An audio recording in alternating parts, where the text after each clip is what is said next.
Himani is a Hatfield Fellow, which is like a Oh my like an 8-month like postgraduate fellowship. So she's finance team for her fellowship for her 32 hours. So she's stuck with me and stuff. She's trapped in finance world. I think she likes it though. Yeah. I was apologizing It's to her. great. Yeah, it's great to work with this team. Yeah, they're wonderful. They're great. I get to That's learn so right. much of things from them. I find it comes at us. I mean, and I should be more familiar with it. It's so fast that there's always a lot. You know, I'm always trying to catch up to the thing that Stacy said 5 minutes ago. That's just because I just drone on and on. I told anybody that's like me at every board meeting. Then I realized I'm like too detailed, Stacy, too technical. I was reading over the minutes from last time and Patrick was like, I'm going to start using the word arbitrage now. That was funny. That was good. It was like, I'll see, like probably incorrectly, but I was like, yeah, maybe I shouldn't be talking to the board about arbitrage.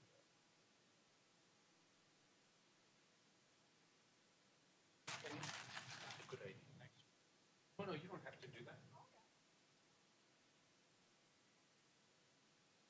Better. It's smaller. It's smaller.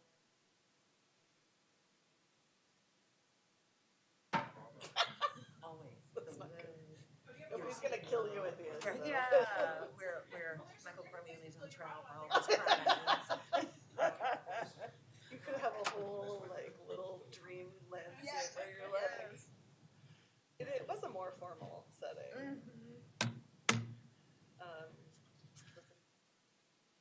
All the wood, all the wood.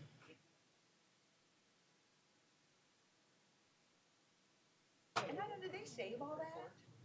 Yeah. I would imagine they have. I don't know. I don't know. Well, just for construction. I haven't been to council. No. Yeah.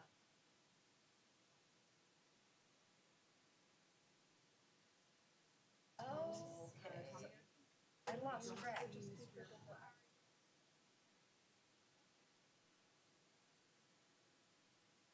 Yeah, maybe it wound up in the mayor's office. In the rest.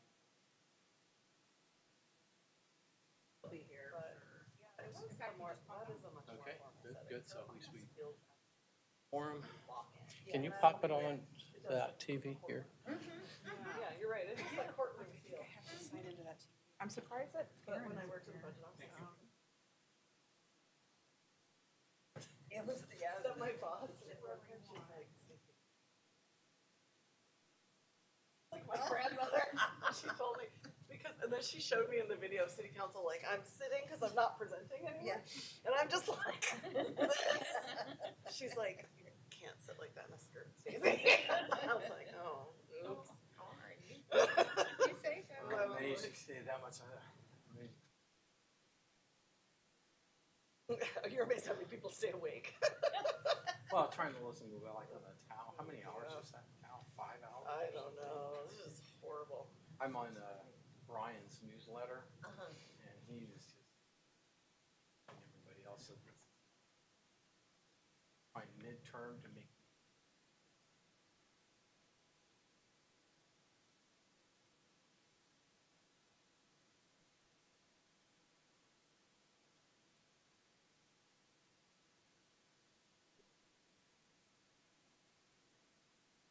Houses an organization. I know. I'm like, how many organizations are Well, there? actually, when the legal.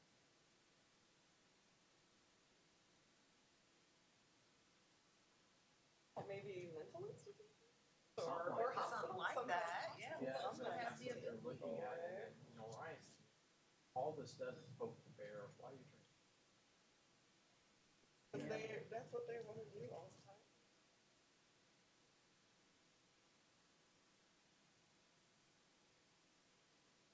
Hi, Lauren. How you doing? Nice to see your face. Likewise. Tom, is that you, the lone ranger at the? Oh, are Kyle and Kathy both virtual?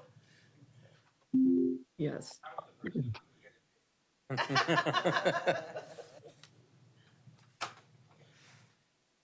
Don't we normally see them? Just leave it off. And it's so that's why Julie left to get help with that.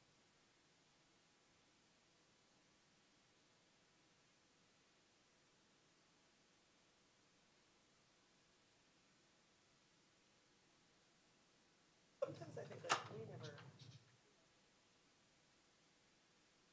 just listen, but honestly not.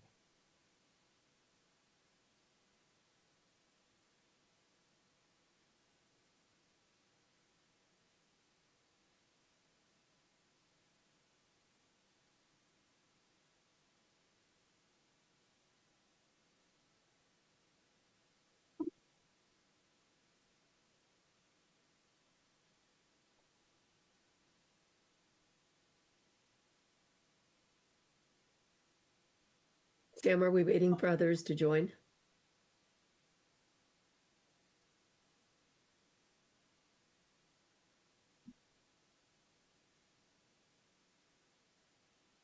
Oh, no.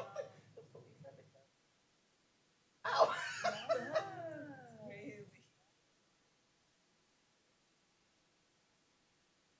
Yeah. My dad said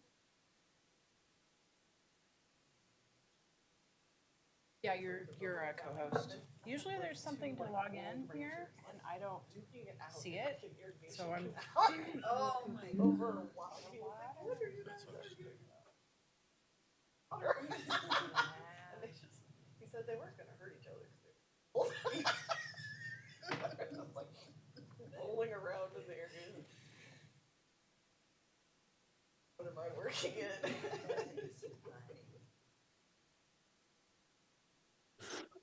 Also swears that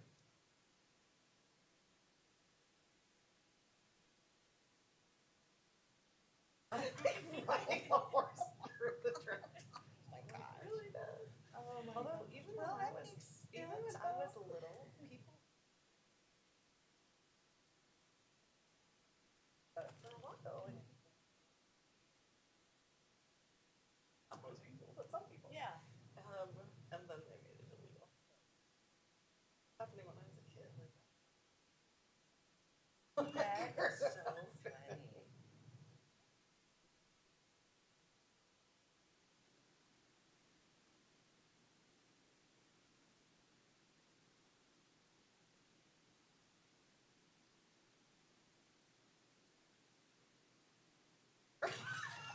Oh my. I was just telling my younger son about this, and he Oh was my- like, "Shut up." It was part of Those are the prickly yes. little. It was part of our town festival called the Miners Jubilee because the festival goes on for like 4 days, but the highlight of the whole festival is the Porky Miners. And so, how I don't know. Wrapped sack to the football stadium because so watched it. It had to be at the and then they like all line up with their burlap sacks and then release the porky. The race. Disoriented. Disoriented. They're probably little pokies were all bent and. And so they had like these kind of like where they would kind of like push the porcupines along. I would enjoy that. It was always hilarious. Oh and my it took a while because they had to run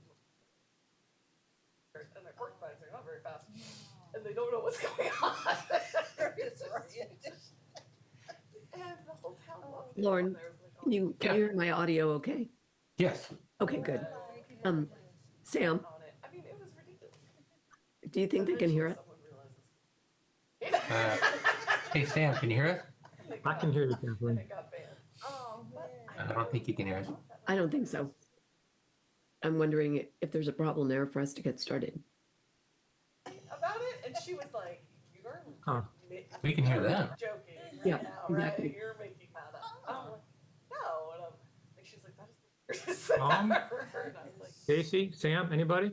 "How did I stop and think about it?" Let's try this. I'd like to know We have a chat. who came up with this idea. And what do they do with them after some the people races? talking. I think they took him back out to the woods and just That's released him. not These too bad. porcupines. It's just like this weird traumatic incident in their life where they were kidding. Just borrowing you for a few minutes, it'll be all right. It's like the porcupine equivalent of you know, like the porcupine. Do you hear? Because we're getting people speaking and asking if we're hearing them. All these people were screaming. And then they took me back.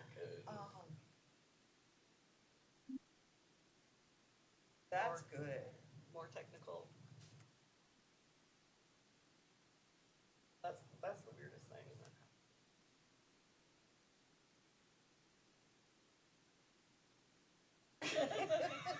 It was really fun, and it was really funny, you know. They are. It was working fast. Didn't know what to do. They're in the other room, but yeah, they're here. We were just like turning in circles, and like we were trying to herd them along. I'm sure that happened. Oh, It was just very funny. They want to see the Zoom meeting. Broadcast, I suppose. Is that?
Talking about the like not the.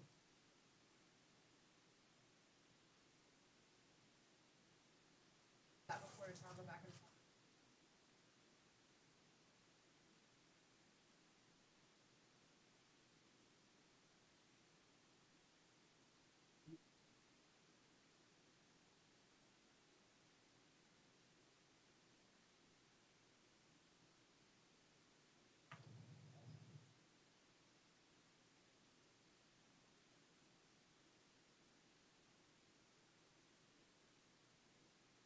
So then I'll be able to toggle back and use my computer.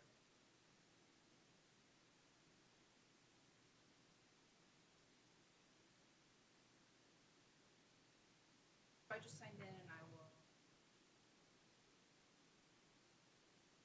Oh, that's fine. I'm sure.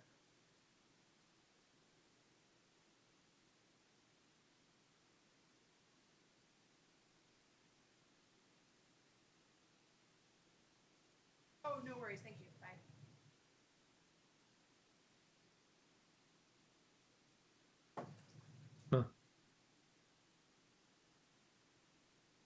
They're talking. Check, 1, 2, check. Okay. See. The Zoom.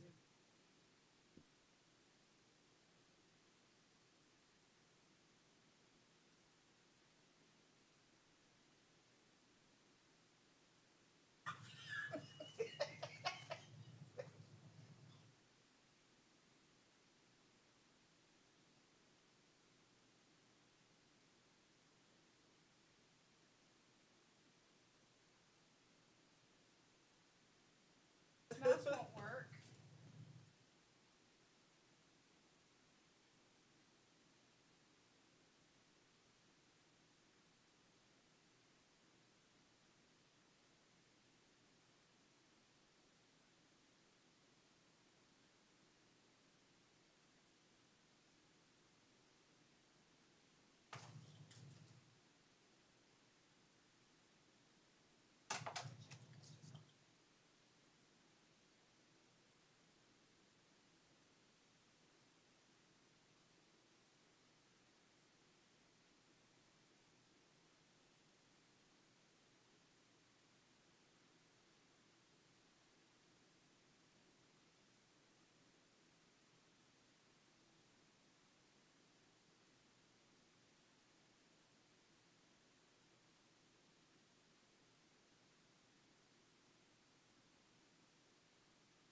hook one up so I can.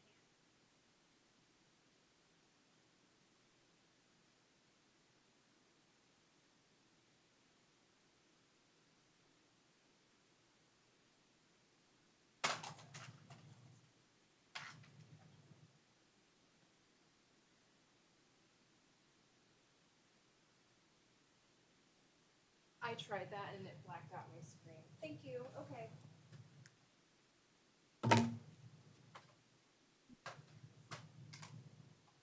You literally have to plug a mouse into the TV.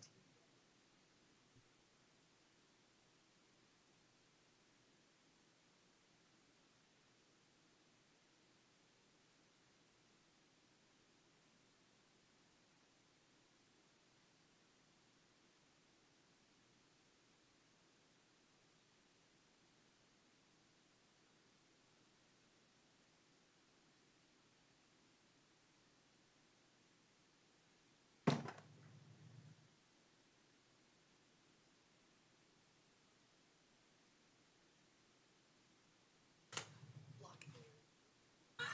So to speak.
I haven't joined it. Just refresh. Oh, so you have to go.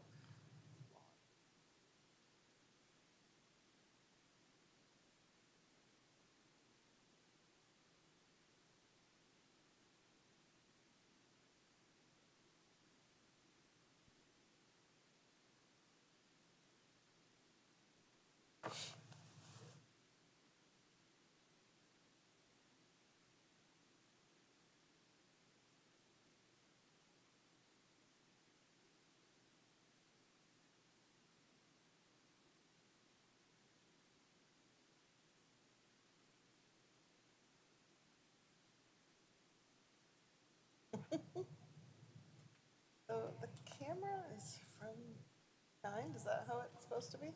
Well, it shows the whole board. Side Oh, they cameras can up switch here. to that.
we can't hear them yet.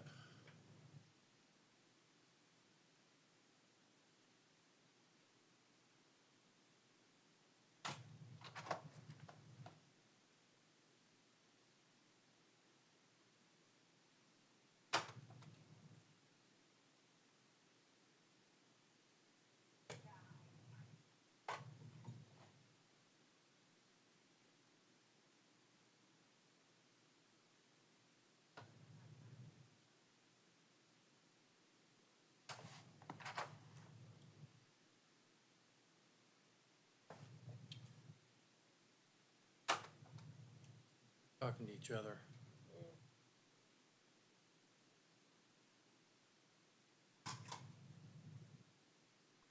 I'm just going to test here just in case. So let us know. Catherine is. We're having trouble getting. Yep.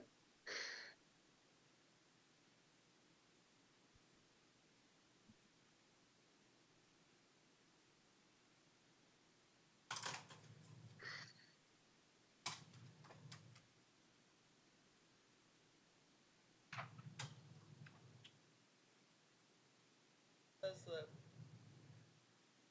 frozen friend like on the eGov stream? Couldn't have any. I'm seeing everybody.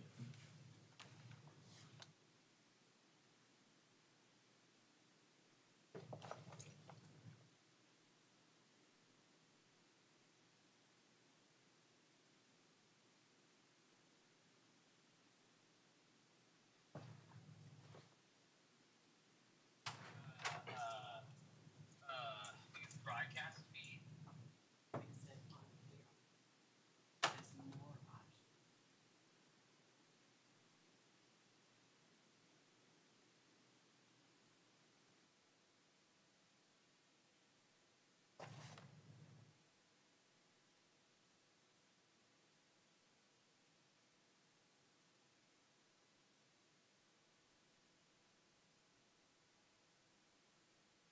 Can you hear us? Still having trouble. We can't get any sound in here.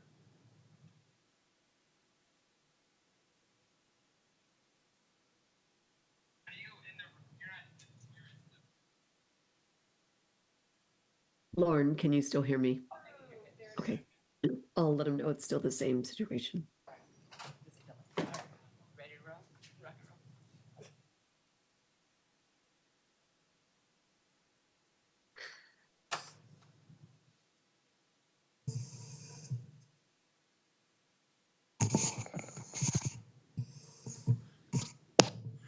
Okay, just make sure so everybody hear me now? Okay, somebody say something to see if I can hear you. Something. Test. Okay. What do you think? Okay, we're getting there. Just need some more volume, I think, on what we've got here. Okay, so thank you for all your patience on getting this stuff organized. Usually they have somebody here helping us get this started. So we do have a quorum. We were a little afraid that we wouldn't have a quorum a while ago, but now we've heard from everybody and everybody's showing up. So, Catherine, you want to take it away? Yes, I will do that. I've got a bit of a cold, so hopefully you can hear me. I want to welcome everybody to the November 18th Board of Trustees meeting for the Fire and Police Disability Retirement Plan. And first up is approval of the minutes from the last meeting, which was long ago on May 27th. Any suggested changes or concerns about those minutes? I'll make a motion to approve the minutes. Do I have a second? I'll second, Catherine. Thank you. All in favor of approving the minutes as drafted? Say aye. Aye. Aye. Any opposed? Okay, those minutes are approved. All right, moving on. Are there any visitors here today to be recognized, or is there anyone who has signed up to make comment at the meeting?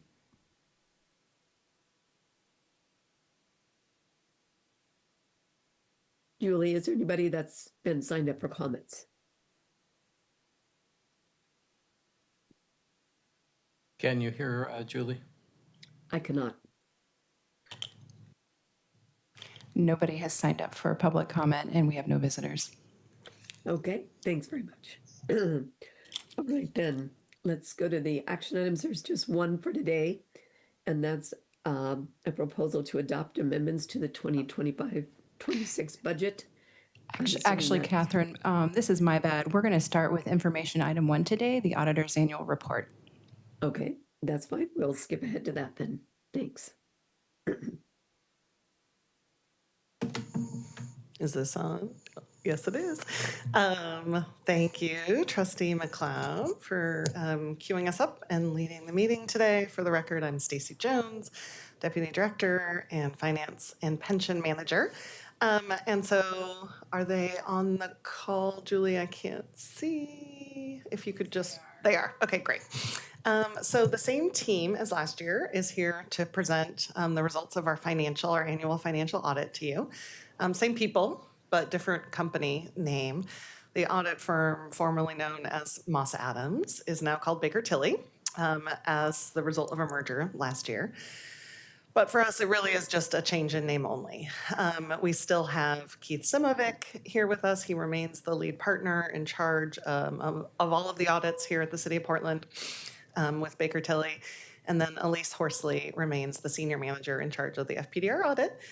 So before they begin, I just want to thank Keith and Elise and their coworkers, Alan and Grace, for a really thoughtful and thorough, but still smooth audit process. And of course, I want to thank my team, particularly our financial analysts, Svetlana and Asha, who put hundreds of hours into financial reporting and internal controls and audit reports every year. But I'll turn it over to Keith, I believe, and he'll share the results of their audit with you all. Perfect. Thanks for that introduction. Can you all hear me okay? Yeah, we can hear you in the Perfect. room, Keith. Yeah. Fantastic. Well, thank you for that introduction and those comments, Stacy. Really appreciate it. Happy to be here. This is kind of our normal kind of time frame that we would come before the trustees to present the audit results, and that right there in itself is always good news, right? The fact that we were able to kind of get through everything on the plan, kind of scope and time frame that we had set out initially, and that we've kind of stuck to in the past as well. So very positive results overall that we're going to go through with you today. Again, I'm Keith Simovic, and with me is Elise Horsley, is senior manager that's been on the engagement for the last couple of years. You heard from us last year, so same folks that are here for this meeting, but again, we had a kind of a full team there with a few other folks that were involved in this. It's not just the two of us kind of going through this process. So it's a full team and a full effort on both sides to get to this point, and we really appreciate kind of all the efforts of staff and the management team at FPDR in helping to kind of get through this and being very prepared and ready to go for this audit. Not every audit that we do goes always according to plan in terms of having everything ready and be able to stick to that timeline. So we really appreciate all the efforts of the team at FPDR. With that, we have a brief presentation. I think Elise on our side is going to pull that up and kind of. I actually don't have allowability to share. I don't know if I can get that. I think I might have it, so I can pull it up. Okay, that's great. Elise. So 1 second here.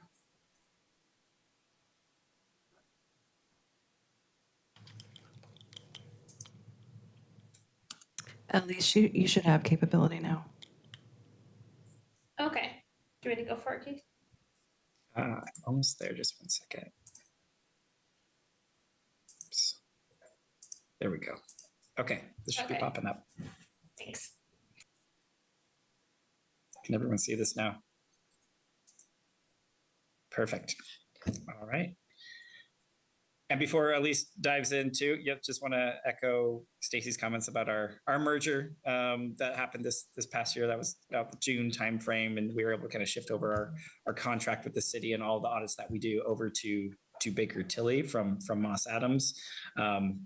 Might be a new name to you all, but one that we were very familiar with, kind of in the public accounting space. The Baker Tilly name is They were probably just more prevalent in the kind of Midwest and East Coast, as they were headquartered in Chicago and had offices and a footprint kind of in that area, whereas Moss Adams was primarily located at or headquartered in Seattle and located up and down the West Coast, and was probably as far east as into Texas. So very complementary footprint, but they had a very similar kind of industry focus as Moss Adams had. So they have a government services practice just like we do, but different types of services that they offered, and kind of vice versa with Moss Adams in some of our services that we offered that Baker Tilly didn't. So I think it's very complementary overall, and we're really looking forward to kind of seeing the results of that merger kind of come into fruition more and more into the future, as we kind of bring those firms together and some of the capabilities that they had as well. So wanted to start off with that, because I know that is a little bit of a change.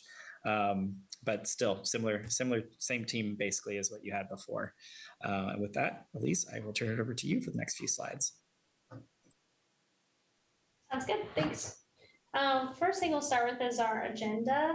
We're going to go through our scope of services and our audit results, and then we have some communications that are required to be communicated with you all, and then we'll talk a little bit about our service team along the way. So our scope of services, we perform the following services for FPDR. I know we did the annual audit, financial statement audit for the year ended June 30, 2025. And we also issue a report over internal controls over financial reporting and on compliance and according with government auditing standards. So 2 issued reports that go into your financial statements. And then we also issue a letter to those charged with governance, which is kind of what Keith will go over soon. It's also the letter form is outside the statements. But those are our 2 main annual audit we do. So, and then like Keith said, it went really well. The audit opinion is good news, unmodified, clean opinion on the financial statement. No significant deficiencies or material weaknesses noted in our audit report. Actually, we had no control deficiencies noted in our procedures overall. So all good news. You have a great team, and you have good controls, and it was a clean audit. So pass it off to Keith. Thanks, Elise. Next few slides, a lot of words on here, but you don't have to worry about reading through these. I'll summarize, and the intent of these next few slides is really to kind of summarize what's in our kind of communication to those charged with governance, which is intended to give you a little more insight into the audit process, not just, hey, did you get a clean opinion or not?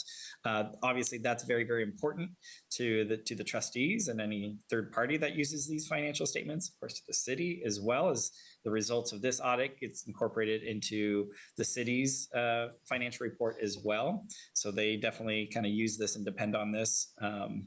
But these next few slides are intended to give you just that additional information to let you know, did we run into issues along the way? Were there audit adjustments or errors that were noted that were corrected before we issued our audit report?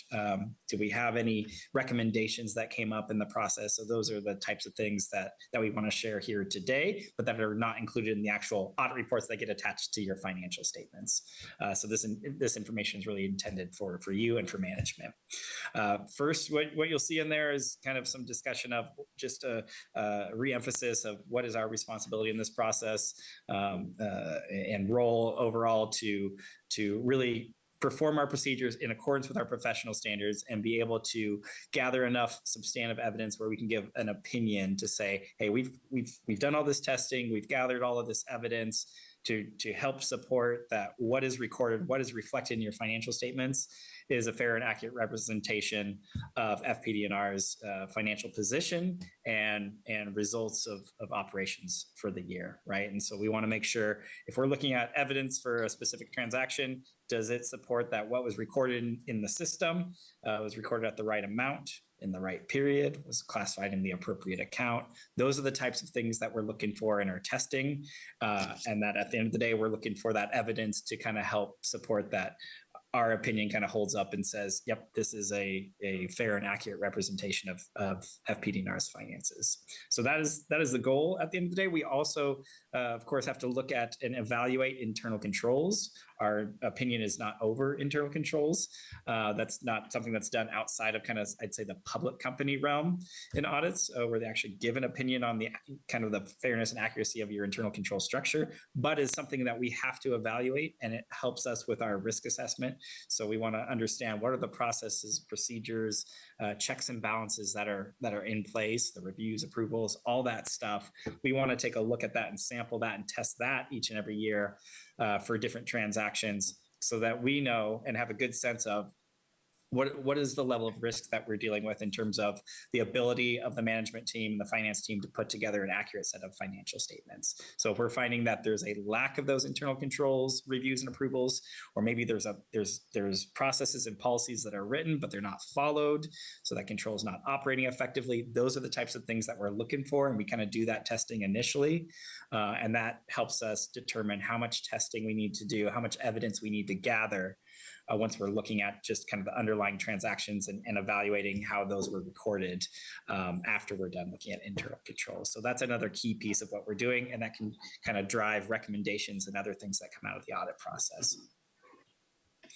I'll move it forward from there. Some other things that you will see in kind of our communication, those charged with governance, we always talk about, are there any changes in terms of the accounting policies that are used this year? So basically the rules that are kind of used and are followed to determine the amounts and how they're recorded and measured, and when different transactions are recognized and show up in your financial statements. Those accounting policies in general, we would expect to be consistent from year to year. So your financial results and how things are recorded are following a similar roadmap from year to year, unless there's a new accounting standard that the Governmental Accounting Standards Board puts out. And so they release new standards that every governmental entity in the country have to follow from time to time. So we have to let you know, hey, were there any changes in the accounting practices? And yes, there were only a couple new accounting standards that are driving accounting policy changes this year. There weren't any other changes that were unexpected or anything like that. So a couple of the things or new standards, you don't have to memorize kind of the numbers or anything, but we had GASB 101 and 102. I'd say the one maybe with the largest impact would be, or most kind of apparent impact would be a GASB 101 related to compensated absences. This is not really a new concept that you're recording compensated absences on your financial statements, but this new standard kind of did kind of a reevaluation of how and when compensated absences are recorded and at what amount. And so you will see within the financial statements themselves kind of a restatement to your beginning net position or your beginning equity as a result of adopting that standard, right? So you basically had to adopt it as if it was in place previous to this year. And that's how it kind of gets rolled into your financial statement. So you'll see that restatement dollar amount, which I want to say is about $700,000 that impacted the beginning net position. It doesn't impact cash or anything else, just the amount that you have to record for compensated absences. We also have to let you know if there were any unusual transactions that were identified in the process as we were going through our audit, any difficulties that we encountered, any disagreements at the end of the day that we had with management. And I can say for all those, we didn't. I think there's some good, healthy discussions, especially when there's new accounting standards that come out. We have these discussions throughout the year. We actually do some training that we put on for the city once a year, kind of in the springtime as well. And folks from, of course, across the city and FPDR are invited to join. So lots of good discussion about new accounting standards when they come out, and we're talking about those well before the audit process starts. So we really appreciate that level of partnership and engagement that we have with the management team at FPDR. But we didn't have any kind of disagreements at the end of the day. So very good news there. And we didn't have any kind of audit adjustments or what we would call uncorrected misstatements. This would be anything where, again, if we're doing our testing, we're looking at underlying audit evidence, whether that's an invoice, a benefit payment, a time card, all these different things. If there is anything where that underlying evidence doesn't support that something's recorded the right amount in the right period or classified in the appropriate account, that can drive what's known as an audit adjustment if it's material. So we did not have any items that rose to that level this year, meaning, again, you've got a set of internal controls and processes and procedures that are being followed and are appropriate to be able to catch these things internally. And by the time the audit process starts, we're not finding things like that, which I think is very good to note. We also have to let you know if we're aware that the management team reached out to another independent accounting firm to kind of give a second opinion, right? We call this opinion shopping a little bit. So we have to let you know if we're aware of that. We are not aware of that happening in the current year. Quick snapshot of a few others within our team. Like I mentioned, it's not just me and Elise. We did have a change in our kind of QC or concurring reviewer role this year with Amanda Moore stepping in. She is a partner in our government services practice as well, and has actually been involved in this audit in the past before kind of I stepped into this kind of main engagement reviewer partner role. So Amanda's very familiar with the city and FPDR, so we're excited to have her back serving in this kind of QC reviewer role now that our previous QC reviewer retired in the past year. All right, I'm going to pause there and open it up for any questions or other comments.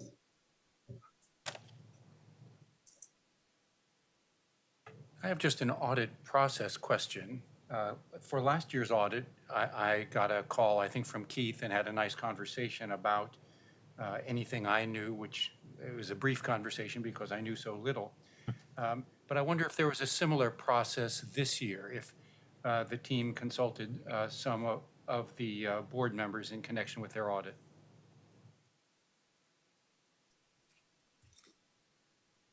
Great question. So yes, we do kind of rotate through who we're talking to and who we're meeting with each and every year. We want to have a good kind of broad spectrum of thoughts and feedback in this process. So when we're doing those one-on-one interviews, we typically kind of change up who we're talking to each and every year. So yes, we appreciate kind of your engagement in the past, but we did have some different folks that we chatted with this year. And that, again, includes staff, members of management. So we definitely had those conversations this year.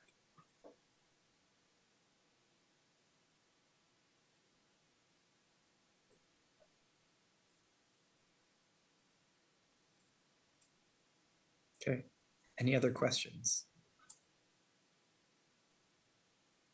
All right. Well, hearing none, I'm going to say that you did an excellent job, as did staff, and thank you for summarizing that for us so clearly. Thank you so much. Appreciate your time. Yep, and you as well. Thank you. Thanks, Elise. Thank you. Bye. Thank you, Keith and Elise. And you can't The light doesn't work. And it is excellent to hear that year after year, these audits go so smoothly and cleanly. And that really is has a lot to do with staff work during the audit process, but really day in and day out. So I really appreciate staff's attention to those things. Thank you. Julie, should we be going back to the action item now? Or is there another, should we be moving on to state of FPDR? Probably back to action item because we got to do that. Very good. All right, with that, who is going to tackle that? Stacy, is that you? That is me. You guessed Right. correctly. I do want to also just take this opportunity to briefly introduce one visitor. Himani, if you wouldn't mind just stepping over here for just a minute. It seems appropriate right now to introduce her. Himani Osha is a Hatfield Fellow who's working in our office. She's about in the middle of her 8-month postgraduate fellowship. The Hatfield Fellowship, if you don't know, it's a program for graduate students interested in public service. I was actually a Hatfield Fellow a long time ago, and it is a really great program. So the fellows are PSU employees, but they work 32 hours a week for their sponsors, and so we reimburse PSU for the stipends that they receive. Himani finished her master's degree in econometrics and quantitative economics last summer, and so now she's working for the next for an 8-month period with our finance team. So we are really lucky to have her expertise and insight on our team, even if only temporarily. So just wanted to take a minute and introduce her. Welcome. Thank you. Thank you so much. All right, so moving on to the one action item, which is a budget amendment. And I don't believe that I've ever asked the board to amend a budget that you've already adopted, but there's first time for everything. And this year, I really do think that it is necessary. At our May meeting, we went over most of these changes. Of course, I don't imagine you remember. But I told you then that I would be coming back to ask for formal budget amendments. So that's what I'm doing today. In May, I wanted to wait until City Council had adopted the citywide budget in late June in case there were more changes. So that's why we didn't do it in May. So the changes actually were really driven by the Police Bureau's very strong desire to reduce the PERS contribution budget. They wanted to do that right from the get-go. But we didn't feel comfortable doing that at the time. They really felt that their overtime spending was going to drop, but we hadn't seen any evidence of that at the time we were adopting the budget, and we didn't want to not have the money to reimburse them. So as the months went on, we did start to see strong evidence that they were bringing their overtime spending under control. So we would like to reduce that budget by $1.5 million. And then since we were going to be making that change, there are some other changes that we would like to make at the same time. So those amendments are all detailed in the memo that you have in your packet, first kind of in bullet point form. And on the last page of the memo, there's a table that shows the actual formal changes in the budget. But I'll just go over them really quickly right now. In addition to the $1.5 million reduction in the budget for PERS contributions that we will reimburse police for, we also have some larger changes related to the pension budget. Just after the board adopted the budget last year, we realized that the starting pensions of our new retirees, that we had projected them inaccurately. We had projected them to be too low. They were much higher than we expected.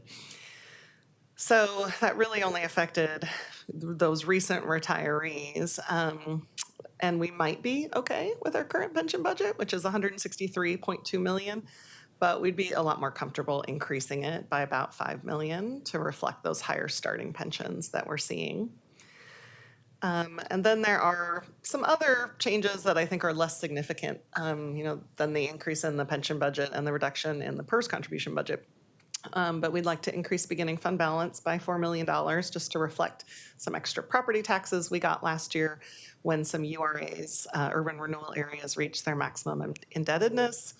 At the same time, we'd like to reduce our expectation for current year property taxes by about $2.8 million to reflect the fact that compression is looking worse than we expected it to. There's also some budget changes to reflect the interfund loan that you all authorized in May. The main thing there is reducing our overall borrowing costs by about $1 million. And then there are some other very minor changes, mostly related to truing up to other departments' budgets that net out to about $100,000 in budget reductions. And then there's also a $1 million draw on fund contingency to balance everything at the end of the day. And we'll still have $16 million in contingency. So all in all, it's about a $3.3 million change to the budget, with the main things being reduction in police PERS contributions, increase in our direct FPDR retiree pension expense, and some changes to property taxes, along with other less significant things. So I'll just leave it at that and answer questions. Tom? Or Trustee Kramer? Will you tell us a little more about the higher starting pensions for new retirees than anticipated by the pension model? Yeah, sure. Let me actually pull up the actual precise numbers on that. So our pension model, which has many, many, many layers of complexity, but one of the pieces is, of course, projecting what starting pensions will be for new retirees, and we do that by looking backwards. Sometimes at the last 24 months, sometimes the last 36 months. It depends on how many retirees, like how good of a sample we have from that. And that backward-looking model really failed us this year because there's been so much salary growth. We had large COLAs, really large cost of living adjustments for the last couple of years. We had across-the-board pay increases at fire. new premium pays at police. So we really, basing it so much off the past was an unwise way to look at it this year. And we realized that pretty much right after you adopted the budget, and we got a good look at full month cost for the November retirees. But on top of that, we also had just a higher ranking pool of retirees than we expected, because that's another thing that, that's a variability that would have been, we couldn't really have predicted. But what we were projecting was that police budgets on average would start out at 8,000 a month, and fire, basically that both would start out at about 8,000 a month. And in reality, they were at $9,000 a month. And we had over 100 retirees in calendar year 2024. So it starts to add up. Definitely. And are these by and large all tier 2 retirees? They are all tier 2 retirees, yeah. Okay.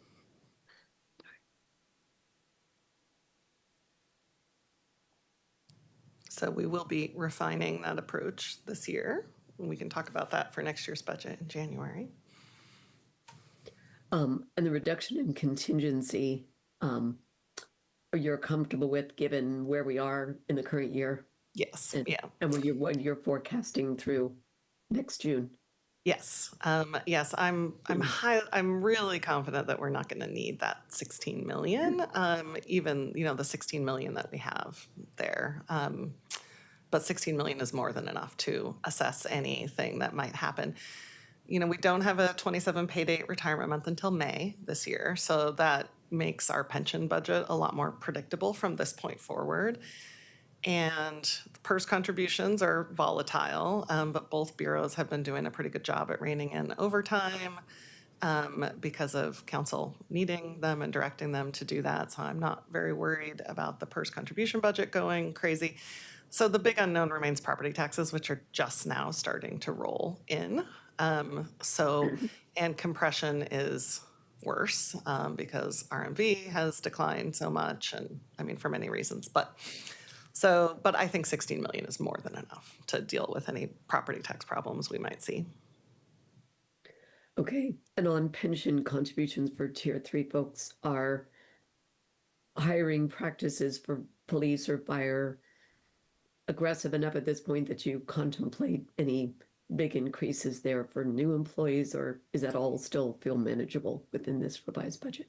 It still feels manageable within this budget. And new hires are not as much of a risk because you don't pay PERS contributions for the first 6 months. Okay. So they're a bigger risk in out years. So at this point, this far into the year, that's not a major driver of expenses in the current year. I wasn't aware of that 6-month lag, so thank you. Any other questions? Stacy, may I ask you about the second bullet point? I'm sorry, did I just talk over someone? Go ahead. I think we talked about this in May, and I still am having trouble getting my head around it. The reduction in interest expense by 1.1 million, which I infer is related to the tax anticipation note issue. Would you walk me through that one more time? Sure. So when the board adopted the budget in January, we had budgeted for it to be a tax anticipation note issue, even though in that current year we had used an interfund loan.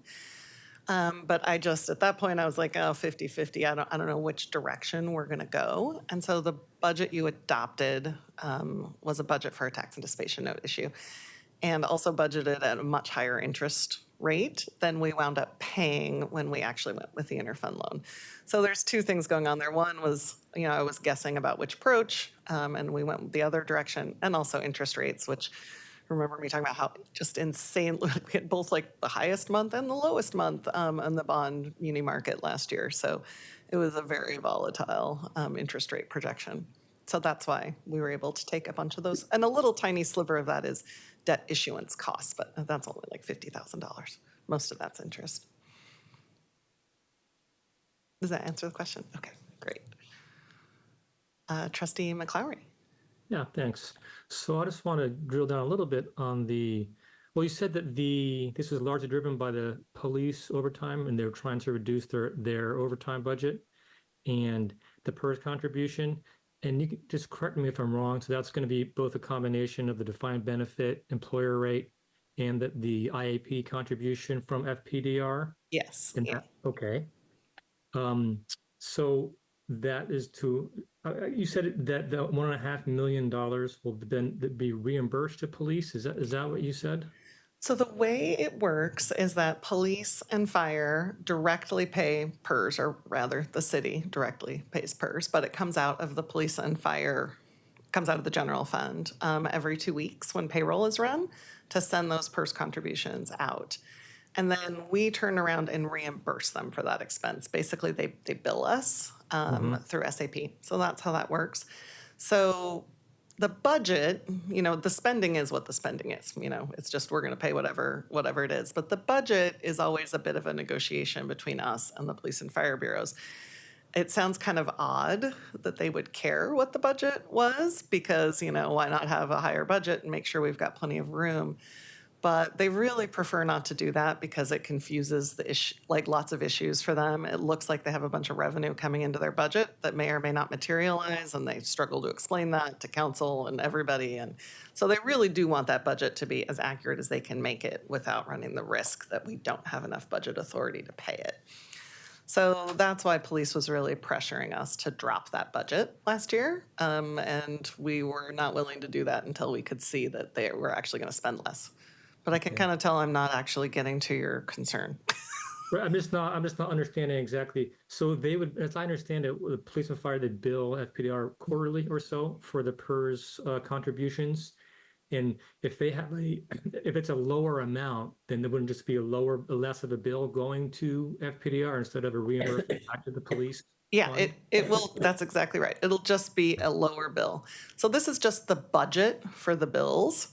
The budget for those bills on our side is, I don't have to pull it up, but it's like $50 or $60 million. And we're saying, hey, we want to reduce the budget for those reimbursements by $1.5 million. Understood. Does that make sense? Okay. Yeah.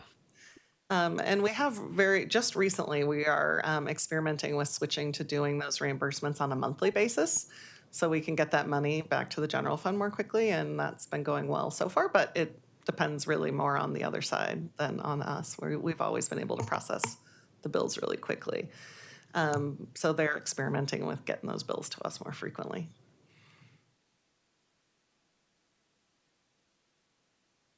Thank you. Any other questions?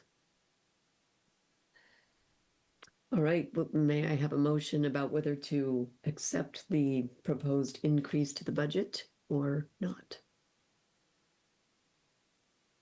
I'll make that motion, Catherine. Thank you. I will second. All right, all those in favor of accepting the proposed changes to the budget, signify by aye. Aye. Aye. Aye. Opposed? All right then, another successful. Thank you. Thank you, Trustee McLeod, Kramer. And Thank you for the clear presentation on those changes.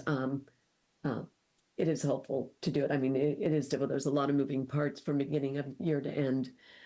But I know I appreciate your attention to detail in terms of explaining those changes to us. And you did give us a heads up back in May that this would likely be needed, but good to see all the detail right now.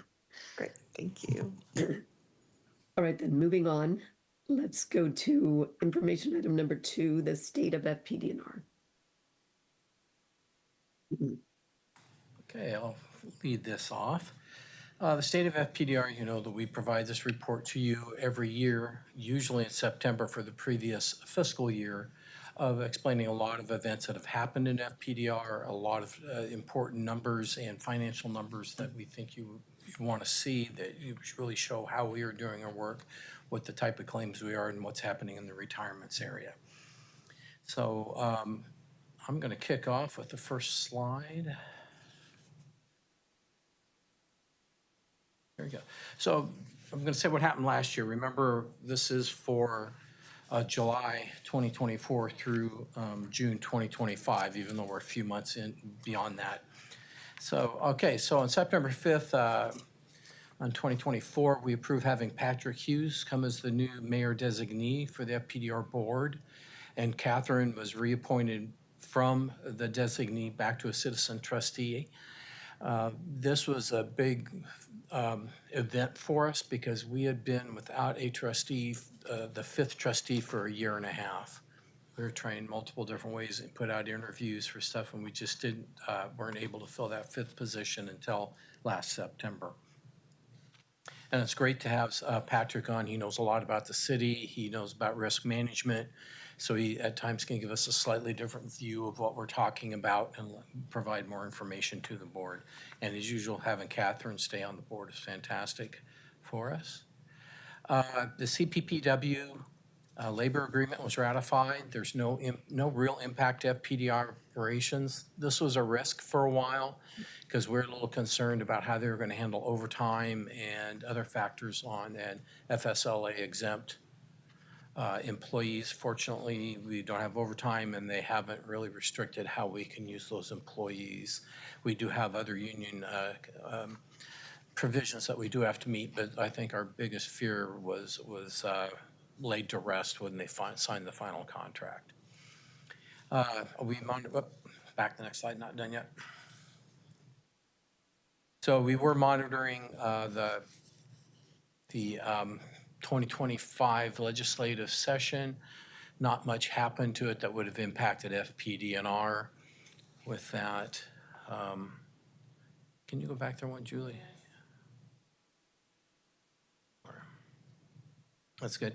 And FPDR, we've been sort of bounced around in all this new reorganization where we ended up. Now we're in the city operations service area instead of the finance area. The finance area, the last reiteration of organizational change was dissolved as a service area and moved into the chief financial officer's unit. And so we didn't go there, so we went ahead and have moved. No big deal to us at all with that.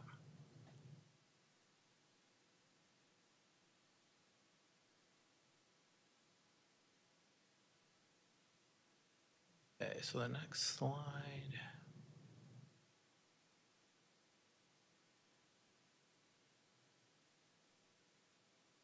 Okay, so what happened also last year in the disability area, we were continuing the onboarding of our newest managed care organization, Majoris.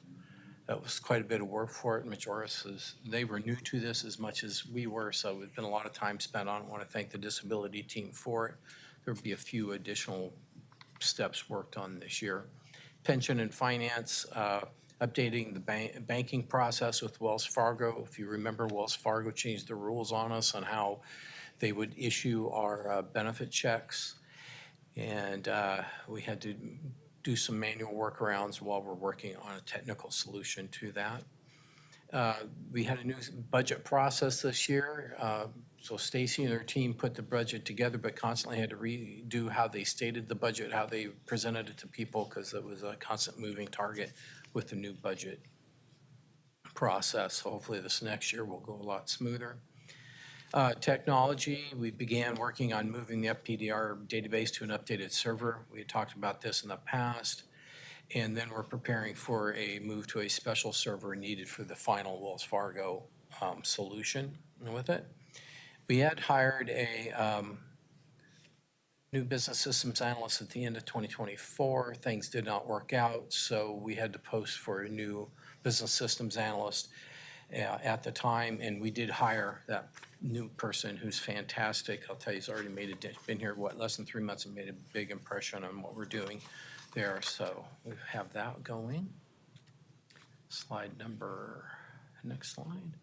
So what's happening now from 2025? So this starts with July 1 of this year. So we're monitoring the city's budget reductions to determine any impact on FPDR. As you know, the city's budget has been crunched pretty hard this last time. Some of the bureaus have been given a mandate of reducing their budgets by 20%. Other bureaus have same type of pressure put on them. So fortunately for us, we have our own funding mechanism and we are not financially stressed. As you've seen with our budget, we've had not to make any budget reductions with it. But the second phase of this work is what they call core function realignment.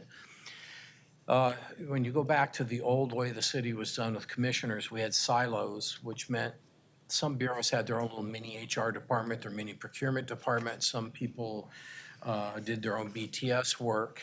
And the city was saying that's inefficient and it's a lot of duplicative services.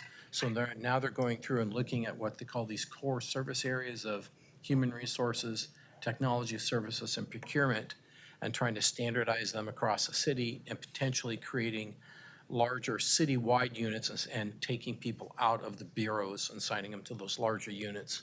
So one, they can get a standardized process across the city and get some, remove some of the redundancies there and again, some more cost savings.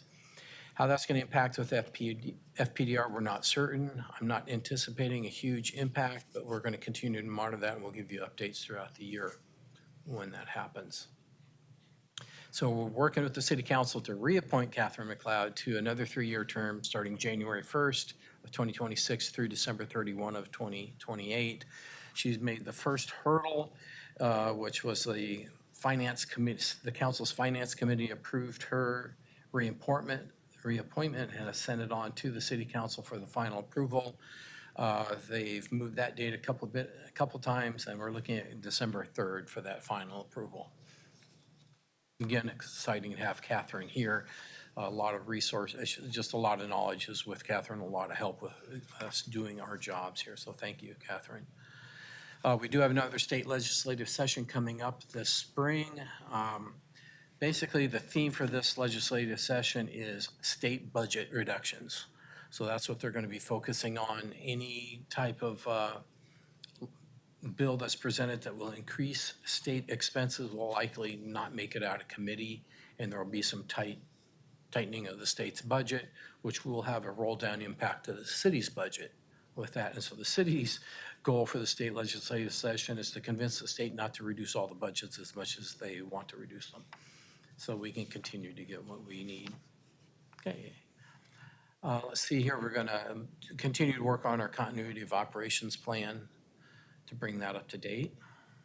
Next slide. So disability this year, I think we've, with the MCOs finally settling down, I think Kim is wanting, and she'll go into more detail later, reviewing and updating policies and procedures and staff training. So more of an internal focus this year with that. Pension and finance, again, Stacy will update more on this a little bit later. Update the banking process with Wells Fargo to get our final solution in place. So look to update some of our retirement education materials, pension workshops, and website to look at the age of some of those documents, update them, and make sure we're providing the right information and making them very helpful and readable. And we'll continue to look at the pension estimate process. Again, Stacy will talk more about that later. Next slide. Okay, so technology, we've got quite a few things going on this year. So we're going to upgrade that firewall for the FPDR database, which is for the Wells Fargo plan, and do some other technical improvements after that to accommodate all the Wells Fargo banking process. Why we have to go to this upgraded firewall server is because now that we're handling banking information, we have to comply with the payment card industry data security standards of retaining that type of information, and it is very high level security. And so that's why we're building this new firewall with all that level of security in it. We're going to complete all technical aspects of onboarding the new managed care organizations. We still have some reporting and some billing issues to work out, trying to go back and forth again with Majoris. We're going back and forth, both learning what each other is doing and trying to get the bills set up the proper way and the right reports. And I will tell you, our new BSA has almost got that licked by now, so it's been exciting to have her on board. We're going to look to improve the digital claim process and use of content managers where we keep all our digital claim material. 5 years ago when we had COVID, we only had 3 weeks to put this digital claim process in place. Fortunately, the BSA we had at that time had done this work before for another bureau in the city, so she cloned that process pretty heavily for us. We've been doing this long enough, we need to come in and make some updates and changes to it so it's more effective and efficient for us. We're going to be looking to improve and expand automation and pension estimates as we can with that. We've explored some options with some vendors to do that, but have not moved forward yet because we're not in a position to do that at this time. Improve the usability of the FPDR website. This is actually being driven in part by the federal government. We are required to make our websites usable for people with limitations, blindness or vision issues or other issues with it. So we're going to have to go through, look at all our documents, look at all our web pages, make sure they comply with the standards with that. I don't think it'll be a time consuming, but I don't think it will be a major project with that. We want to create a technology improvement plan that sort of incorporates everything we have there. And there's one other thing I did not put on here because as I wrote this slide, this was still in its infancy, is our database was created 15, 17 years ago, and it was created using a certain Microsoft application. It's called Microsoft Net Framework. That framework is no longer supported by Microsoft, so there are no more security updates or any other updates with it. So that is a risk. We're going to have to look to upgrade that to a new form, what they call Net Core. OBS, Online Business Systems, are the vendor that does a lot of our work on our database, is going to give us an estimate of what that would cost as far as time and commitment of staff with that. And that will be part of our technology improvement plan. Next slide. Here's just the FPDR org chart, just to remind you who all is here. We have on the left side under Deputy Director, that's Stacy's team, Finance and Pension. Then Disability Claims Manager, that's Kim, that's all our disability claims work there. We have the Police and Fire Liaison. They are actually police officers and firefighters, but we pay half their salary and sort of a dotted line to Kim. She works with them and coordinates the work they do for the Bureau.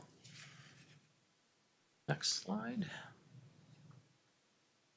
This I put in here. It seems to us pretty obvious what the programs we offer are, but I do this when I talk with council, because council has heard a lot from a very interested citizen on FPDR funding, and so they tend to focus in on pension benefits, which are the FPDR 1 and FPDR 2 benefits.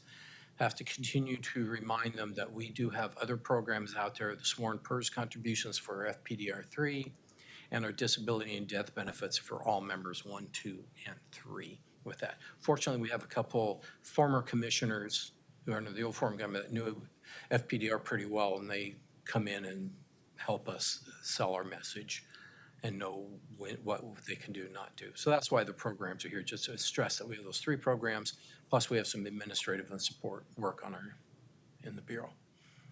Next slide. Okay, this will be the last slide I give you. It's a key performance measure. Tom, we were talking a little bit about this before. What this slide indicates, it's one day a year on June 30th, we look at how many active duty members are receiving disability benefits. That's just a snapshot in time. And you can see here we've got a pretty steady at about 3.4% on average. The 3.8 was COVID. So we had a few more claims from people on COVID, but this is a level field. There's no intention to drop that any lower. I think this is acceptable. The reason why this is in here, you go, okay, why is it here? Okay, we used to take this thing out to about 2007 or earlier, and the number back in 2007 or earlier was 7 to 9% of the active members were on claim at any given time. And with some of the changes made to the plan in the 2007 charter change and others moving it back into the Bureau to make the disability decisions, we've seen some decline in the number of claims. People are returning to work sooner. Kim and her staff follow all standard practices for workers' compensation claims, the best in practice of those. We also have stressed return to work, and the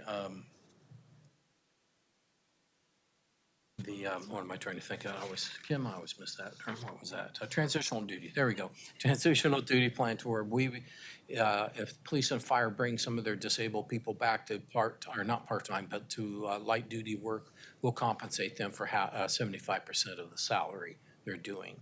Instead of paying it to the member gets full salary, and our benefit that we would pay them goes in to reimburse part of that salary. We're getting some good use out of that. We have been talking with high-level people and the chief, Chief Johnson and fire, just to let her know more about that recently. So this is to show that, we're doing well here. Also, one thing I want to stress when we look at this is firefighters and police officers do want to return to work. And you give them the opportunity to return to work and give them the incentives by giving them light duty work up front, you will see them return to work. So they're also part of the reason why this number is to where it's at. Okay. I've gone pretty fast on everything I've done. Any questions on what I've given? Like Kyle has this. Okay, Kyle, you have a I do question? real quick before you get too far out, Sam. Okay. Back to the bullet on improving the usability of the FPDR website. Outside of the federal guidelines that you need to change for the website, have you or the staff received any feedback or suggestions from retirees who maybe use it more regularly that could also be folded into any sort of improvements that might be worthwhile? We're open to take it. We have not heard that. I mean, when we created the portal, which was one of the things that we heard a long time ago, which was allow them to upload documents to us, that was a big issue. And they can actually do some of the entry themselves into it. That was a big push. I've not heard any direct feedback because when we go to the retirement sessions, we're not hearing any question. If people have questions or feedback to them, please route them to either Kim, Stacy, or myself, and we'll take a look at them. We do know some of the documents that they access look rather old and probably just want to make sure they're updated and maybe a more friendly wording than we've used in the past, and that will be part of the project too. Yeah, great. No, I haven't heard anything. I was just curious if there was anything else in that project that could be added or folded in. Thank you. Yeah, if you hear anything, let us know. I mean, because while we're going into looking at the webpage, we might as well see what we can do to address any other concerns. Sam, in staying with the same technology and website improvements, I'm just curious, where do increased security measures and those kinds of things fit into the planning? Are there anything dramatic planned there? I know just with more AI kind of attacks and just those remote attacks, are those of concerns? Are those things that you tackle independently, or does the city of Portland get involved in those things? The City of Portland Bureau of Technology Services, they have a big unit that looks on city security, and we are covered under their umbrella for city security with it. We've upgraded over time, added a little bit more firewall capability as we move up to different servers, and this next server will have a bigger firewall around it. So in addition to having the city, which they have a whole, like I said, whole team, they're constantly monitoring, providing training to staff. I'm comfortable that they're doing everything they can to prevent it. It's just unfortunately one of those things, as they often say, it's not if something will happen, it'll be when it happens, and they're working hard to do it, and they're very aware of all the new technology that they need to be defending against. So I'm comfortable that the city's doing everything it can to do that. And I think with the additional firewall around our own databases, that just makes it a little bit harder to even get that deep into the city systems. Thank you. All right, great questions. I'm going to take over for a few slides here, and then I'll pass it on to Kim after that. But feel free to interrupt me if you have questions as we go. I don't expect you to keep them in your mind until the end. So we're going to talk about, we call these key performance measures that we're talking about right now, and these are part of the citywide reporting on, various performance metrics. So that's where that terminology comes from, because they're not always about performance. I mean, to some extent, this is also just about metrics that we think are important for people to know about related to FPDR. So this slide shows the number of FPDR2 retirements from active service each year for the last 10 years, with total number of retirements on the left axis and with fire retirements in red, of course, and police retirements in blue. You guys have seen this graph many times. So all of our retirements right now are FPDR2 retirements. I believe Trustee McLeod asked about that earlier. And just as a reminder, FPDR2 members were those who were hired before 2007, but not already retired or on long-term disability in 1990. So when they retire, they are FPDR retirees, and we pay their pension benefits directly. So I think this year the graph is kind of interesting because if you look at last year, fiscal year 24-25, it looks like a pretty normal retirement year. Whereas you can really see the prior year, 23-24, was pretty high, the second highest year in the last decade. But it's just partly because of the fact that we present this data on a fiscal year basis. If we presented it on a calendar year basis, 2024 would leap right off that chart. We had, on a calendar year basis, 110 retirements in 2024, which I think was our highest number in a 12-month period. And that's really driven by the fact that there were 2 27 payday months in 2024, one in June and one in November. So I just want to point out that it's partly the way we parse the data, but 2024 as a calendar year was just very, very high. I think you can tell from the graph that 27 pay date months are the biggest driver of retirement patterns. But aside from that, or in addition to that, you can see that fiscal year 2021, which was at the start of the pandemic, and then you can't see this very clearly, but also calendar year 2024 were really our record-shattering retirement periods. Fiscal year 2021 and calendar year 2024. We have just, the workforce has just turned over to an astonishing degree over the last 5 years. Could you go to the next slide for me, Julie? All right. So what happens to the active workforce when all those FPDR2 members retire? Well, they're replaced, at least eventually, with newly hired FPDR3 members. And FPDR3 members are everybody who was hired after 2006, so 2007 and later. They're enrolled in Oregon PERS for their pension benefits, as I think everyone understands, but the FPDR fund, and hence the FPDR tax levy, is used to pay their PERS contributions. So the city as a whole does not pick up that expense. We pick up that expense. And of course, our FPDR3 members, like our FPDR1 and 2 members, are also covered by our disability plan instead of workers' compensation. So, I mean, what you see here is just what you would expect to see. The FPDR population continues its steady rise. They've gone from about 1/3 of the workforce a decade ago to about 2/3 of the workforce today. There is quite a difference between the two bureaus, though, and I think I mentioned this last year, that FPDR3s are about 60% of the workforce at fire, but they're about 70% now at police. And that's really just because, or I think it's because fire members tend to work more years, so their workforce just turns over a little more slowly than police's. But in any event, I mean, you can see that we're about 2/3 of the way through this generational transition that we embarked on almost 20 years ago now. Next slide. You guys know this is my favorite graph. So I think everybody knows that we fund pretty much all of our benefits and our administrative expenses with our dedicated property tax levy. So city charter caps that levy at $2.80 per $1,000 of real market value, and that's the solid red line at the top of the graph. In addition to the little hard stop red line, this chart shows 3 things. The blue line for the first 5 years of the graph shows the actual FPDR tax rate over the last 5 years. And this is the rate as a real market value rate, not as an assessed value rate. And then the orange line shows the city economist's projected tax rate over the next 5 years. And then the brown and green lines show Milliman's, our contracted actuarial firm, their projected FPDR tax rates over the next 12 years. And that comes from the tax levy analysis that they shared with you in January. So the brown line shows their most likely projection at the 50th percentile probability. And the green line shows their kind of worst case scenario at the 95th percentile probability.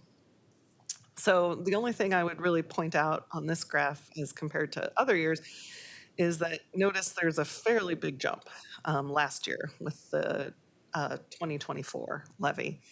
And that has actually more to do with declining real market value in the city than it does with FPDR expenses. RMV fell by about 2.5% in 2024. So that is what's happening with that big jump from $1.17 to $1.40.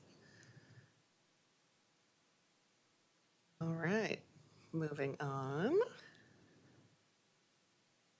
So this slide tries to give you a look at our administrative efficiency, which of course we strive for, by showing two different ways of assessing the administrative spending of the plan. So the gold line is administrative spending as a percent of total FPDR spending over the last 10 years. And the purple bars are administrative spending per plan participant. Both measures show a drop in administrative spending. Both show drop. One, a drop in administrative spending as a percent of the budget, and per participant in each of the last 2 fiscal years. However, it's not true that administrative spending overall declined in each of the last 2 years. Administrative spending was $2.9 million in both 22-23 and 23-24. Which still shows a lot of restraint considering how bad inflation has been over the last few years. But both the budget and the number of plan participants also just happened to increase in those 2 years. So that's really driving the fall in those metrics. But administrative spending did decline just very slightly last year. I mean, the bottom line is that administrative spending has been restrained these last few years. Particularly in light of inflation and increasing personnel costs. And that's mostly because we've been seeing some savings in our borrowing costs over the last couple of years, which are also part of this. The cash flow borrowing is helping us be more efficient on the administrative side. Questions about that one? I feel like I didn't do a great job of explaining that one. I Yes, think you Trustee Graham. just addressed it. If we look at the just the last 3 years, 22-23 through 24-25, the cost per participant looks like it went down roughly 10% in each of those years, or maybe slightly more. Mm-hmm. The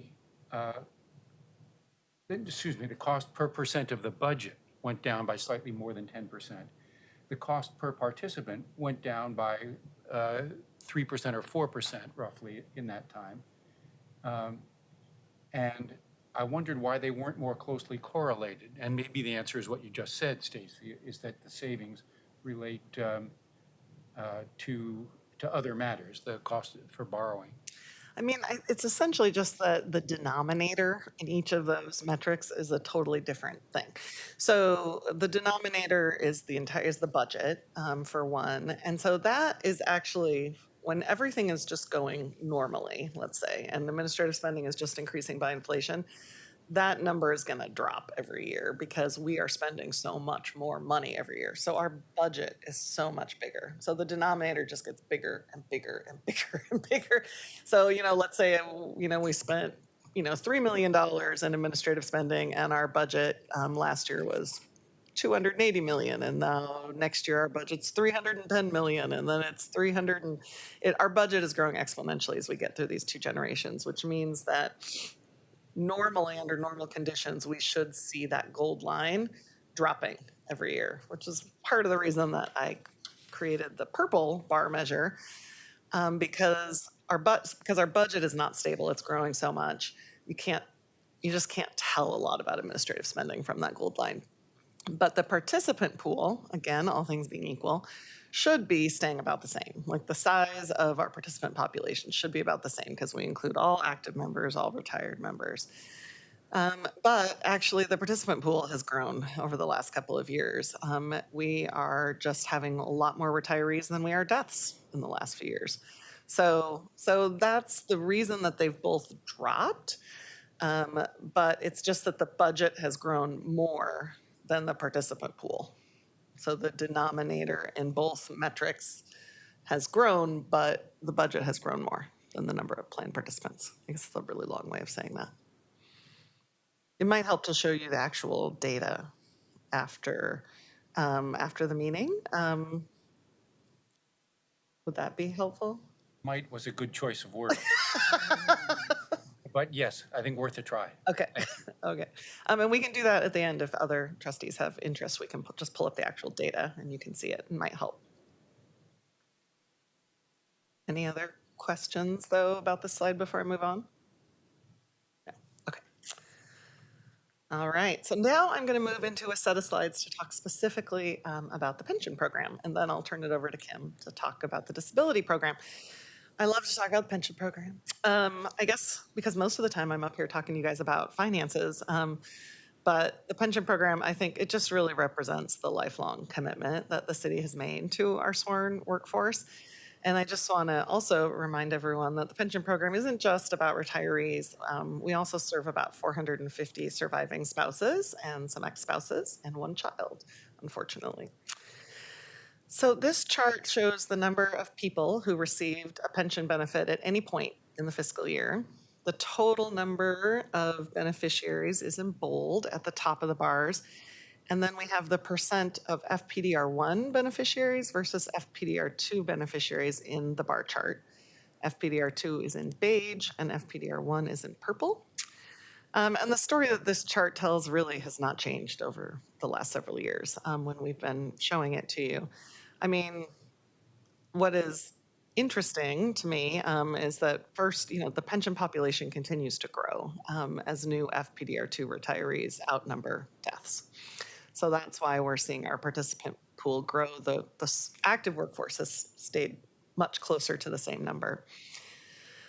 So we're serving 246 more pension beneficiaries than we were 10 years ago, which is about a 14% increase. And the biggest increases have been recent. More than half of that growth has happened in the last 3 years. But we were just talking about all the retirements that we've had in the last few years. And that's the second part of the story, is that this is increasingly an FPDR2 pool of people. At June 30, 2025, we only had 222 FPDR1 beneficiaries still living. So it is mostly an FPDR2 group at this point. Next slide, Julie. So if we turn our attention to the active population and what that looks like, this slide shows the total number of members who are actively working as of June 30 each year, in bold numbers at the top of the bar, and then the percent who are FPDR2 versus FPDR3 in the bars. So FPDR2 is still tan or beige in this chart, but now the purple bars are FPDR3 members. So you might say, well, why are active members part of the pension program at all? Well, FPDR2 members who are actively working are not part of the pension program. They don't cost us a dime in pensions until they retire. But the FPDR3s are a different story because they're part of PERS, and PERS is a pre-funded program. So the FPDR fund is paying their pension contributions during their working years. So the FPDR3s only cost us pension money while they're working. FPDR2s only cost us pension money after they retire. In theory. In theory. For FPDR3, I'll say in theory. Stacy, can you help me understand of the active members, roughly what percentage are police and fire? Yeah, let me actually, I would have to pull that up, but I think that it's about 60% police and 40% fire. Okay, and that's fine. I just Like wanted to... that kind of rough idea. All right, thanks. It broke up on my end. What was the question? So Trustee McLeod asked what percent of the active population is police and what percent is fire. And I said I would have to pull up the numbers to be positive, but I think it's about 60% police and 40% fire. So as with the retiree population, you can see a transition between the FPDR2s in this group, but here it's a transition from FPDR2 to FPDR3. 10 years ago, about 1/3 of the active workforce was FPDR3 and 2/3 was FPDR2. And, now that has flipped. And now we're about 1/3 FPDR2 and 2/3 FPDR3 in the active workforce. And we talked earlier about how it's a little different between the two bureaus, but still we are way into the majority of the sworn workforce being FPDR3 members at this point. And we've talked about this in past years too, and this story continues. Just the overall size of the sworn workforce has declined over the last decade. And that trend did not reverse last year. It stayed about the same. There are 115 fewer sworn employees, which is 7.6% fewer than there was a decade ago. And that is almost entirely about police. The Fire Bureau's workforce is about the same size, which, people can have opinions about whether or not it should or shouldn't be, as we've had population growth. The Fire Bureau workforce is about the same size, but police has about 100 fewer sworn officers than they did 10 years ago.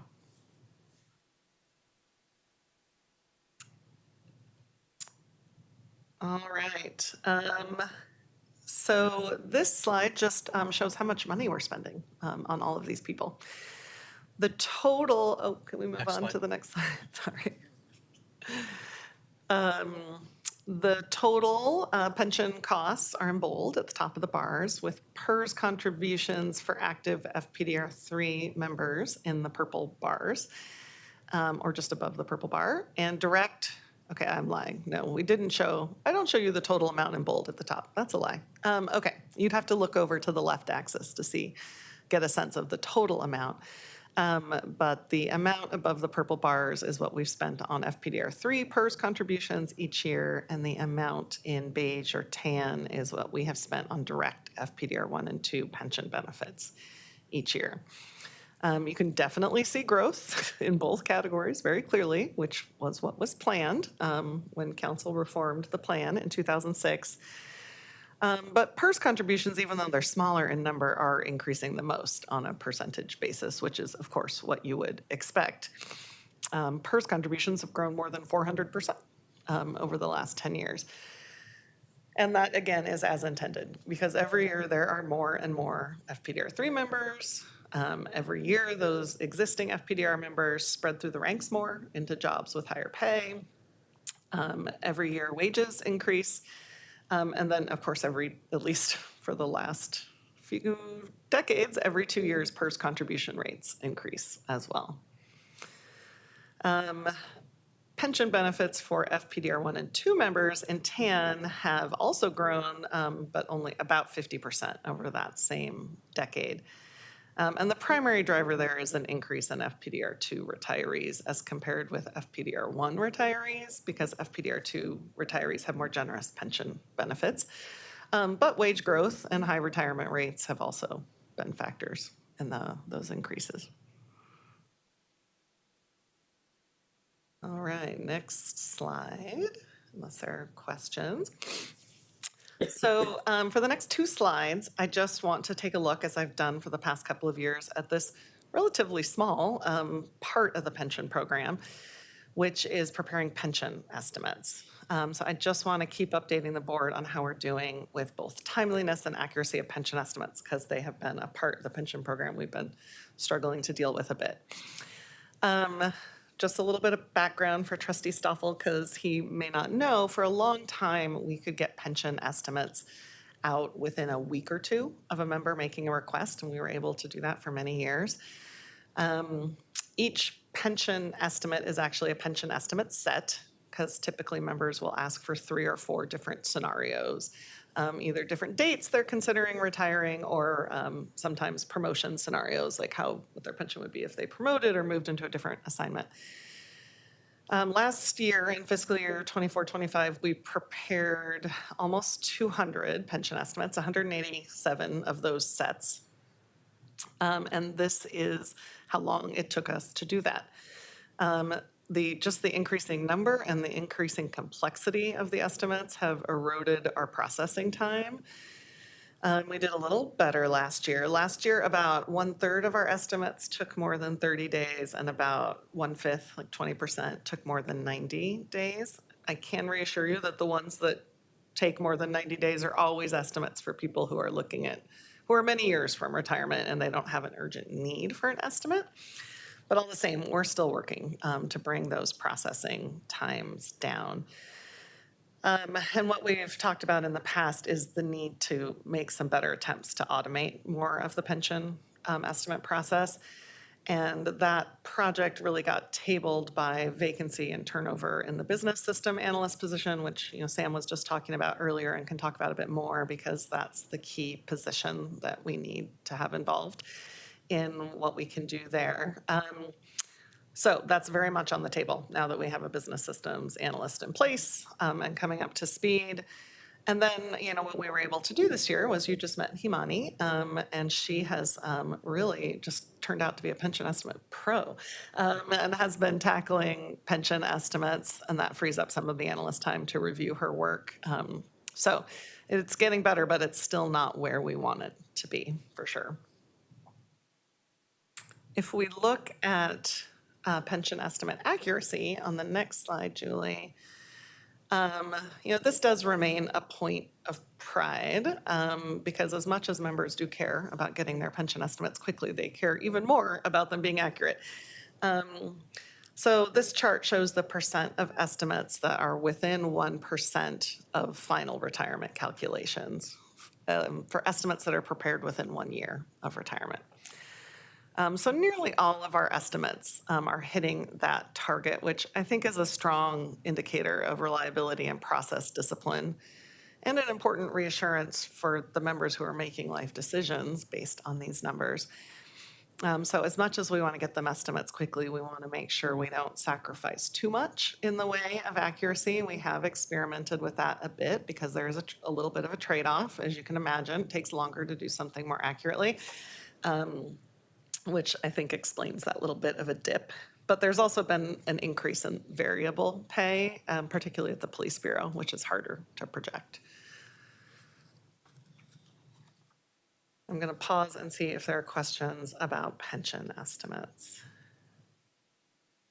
Okay, sounds like not. Stacy, I'll just ask, with the dip from 100% to 95% in the past year, is the decrease in relative accuracy of the estimate mostly a volume issue, or is it issues relating to the complexity of the benefits that are different than in prior years? That is a great question. Thanks for going back to that slide, Julie. So I think that two things are happening there when I looked and kind of dug through the data. One is a bit of a conscious choice because we were trying to speed things up. So we have kind of an allowance when someone is close enough to retirement that we can at least reconcile to a few months of their actual pay. We have like kind of an allowable threshold, like, well, if you can get it within $50, that's fine. Well, we increased that allowance so that we could be a little faster and spend less time digging through little tiny problems for somebody who, just to do these estimates. So a portion of that was experimenting with allowing a little less precision. Not much, we still only allow, I think it's 0.1% variability, but so part of it was intentional. But a bigger part of it seems to be this increase in variable pay. So that's pay that just changes from pay period to pay period. A good example is on-call pay at the police bureau, but there's also shift premium pay. Mostly it exists at the police bureau. Language premium pay. These are pays that members, they just get a different amount every single pay period because it depends on their assignment. And that is it's hard to project. And so we just had more members with that variable pay in the last year. There's, feels like basically everyone at the police bureau now gets some form of variable pay. Does that answer that question, Trustee McLeod? It does, thank you. Thanks. All right, final slide from me, then you guys can hear from Kit. There are just a few other operational highlights that are worth noting. We already talked about the sheer number of retirements that we had in calendar year 2024, which really kept everyone running hard. And then we navigated several external challenges that are really kind of down in the weeds operationally, but they were quite time consuming and difficult to work through, so I'll just mention them.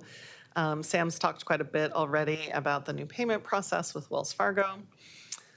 There's also was a credit union merger of all like the mundane things in the world, but a shocking number of our members belong to the Advantis Credit Union, and then when they merged with Rivermark, that was a whole banking project and a half. It's still going on actually a bit.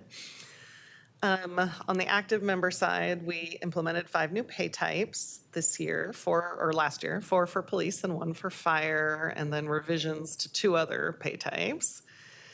And the last thing I want to mention, which I don't think we ever talk much about with the board, but we are seeing an increase in domestic relations orders. We call them DROs. And those are pension divisions as part of a divorce proceeding.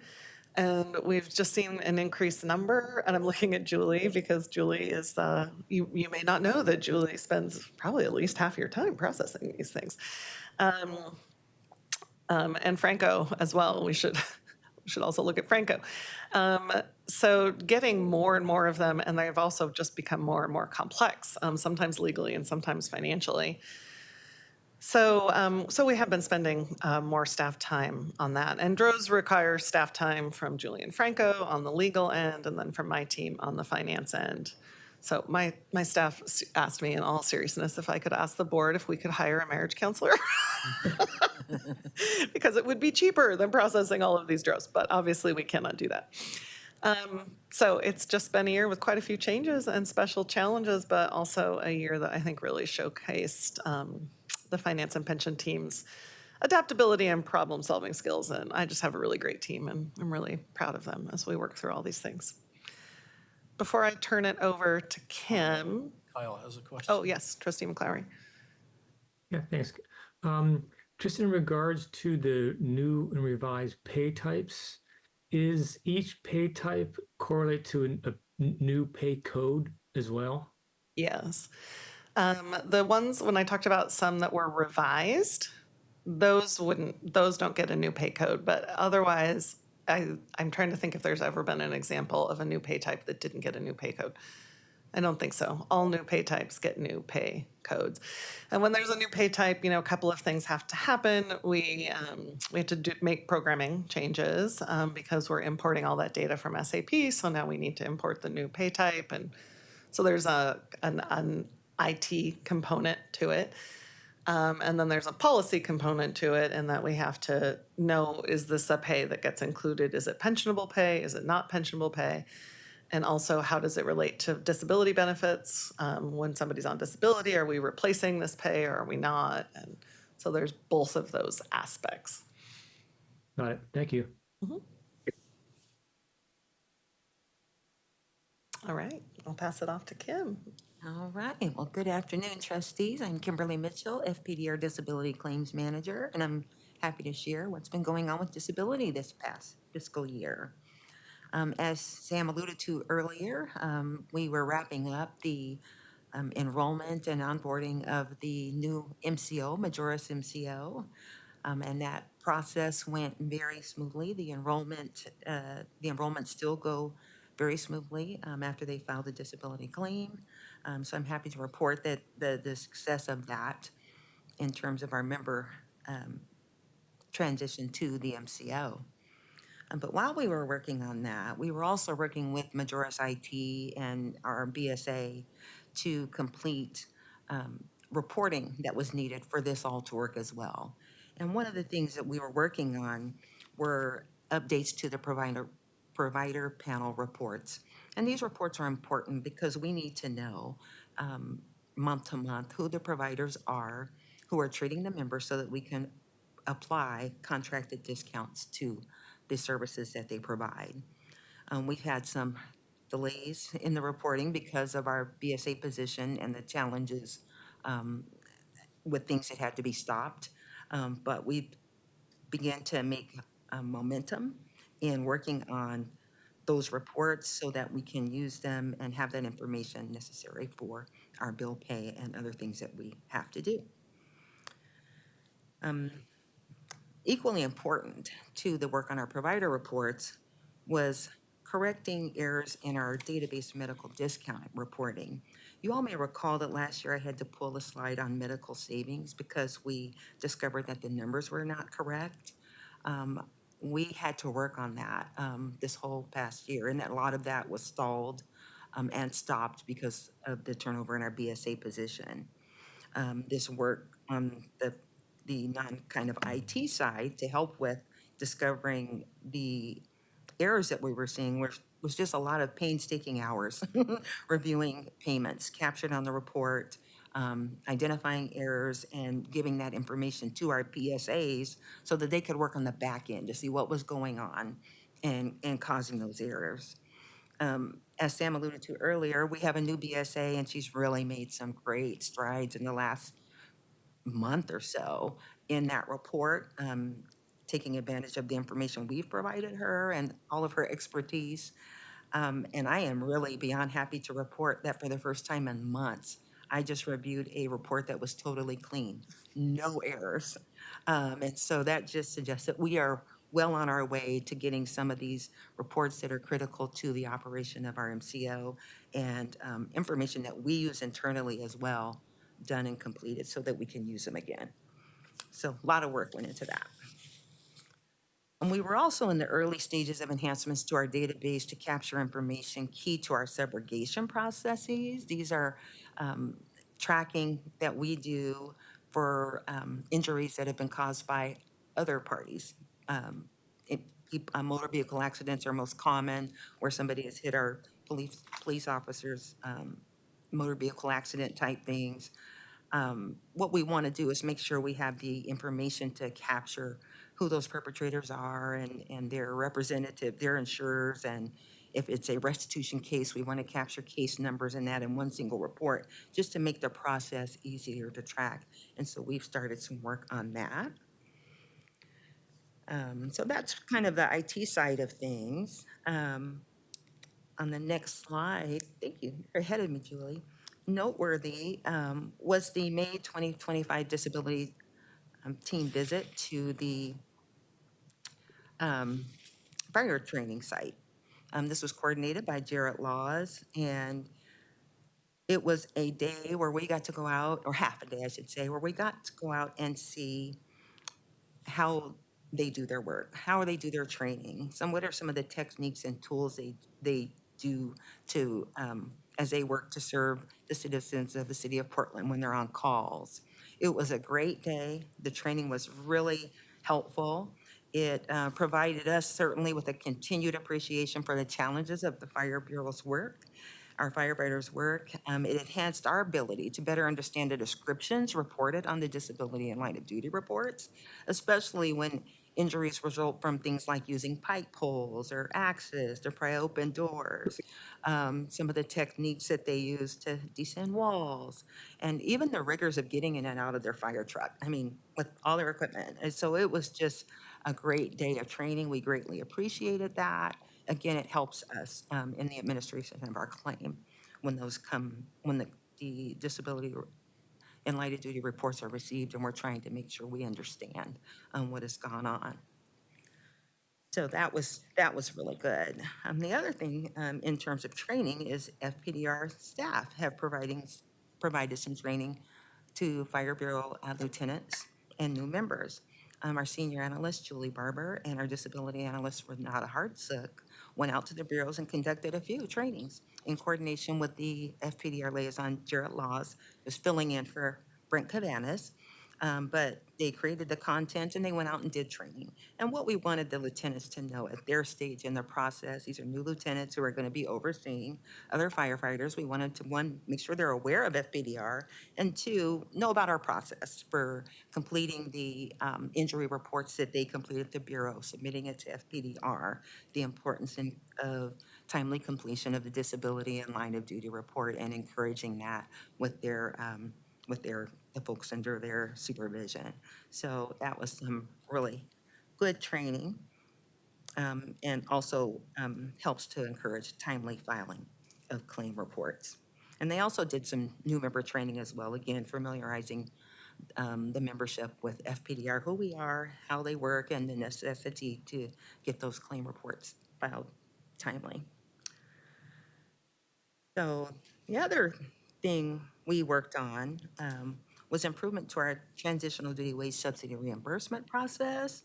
Working with our fire and police liaisons, we discussed the challenges of processing the wage subsidy request kind of at the end of the fiscal years when we're trying to get this all ready and pushed over to finance for the reimbursements. And so what we meant to do is talk about how can we do this? What are your roles in communicating with the bureaus about folks on light duty?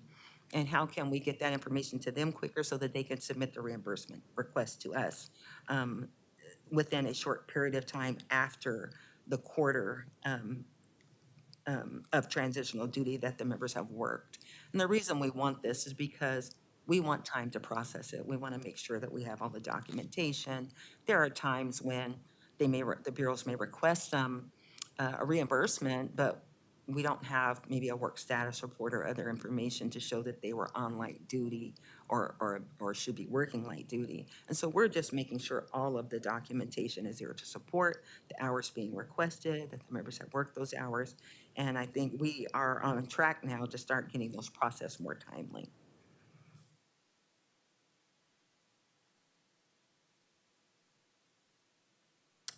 Other things that we look at, every meeting that I have with my staff, we're talking about what can we do? What are some process improvements that we might want to make? And one of the things that we've always had to deal with in claims administration is pending time. So when a member is injured, they have a complete application that they have to file. And most important to the application process, if they're losing time from work, is the completion of a work status report by their doctor, which says they are in fact disabled and unable to work or can work light duty.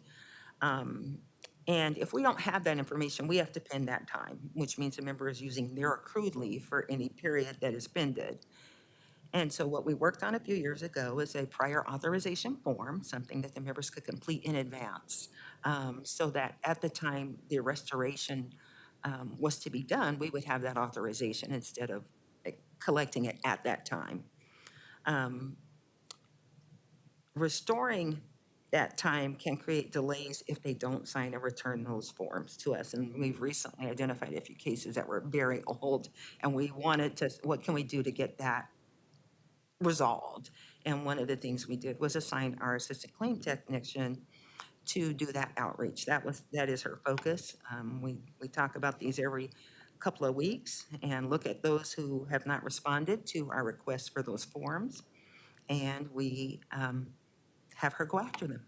And it's actually been very successful. We've gotten some very long-standing, outstanding reimbursement requests returned to us. Kyle, did you have a question or is it?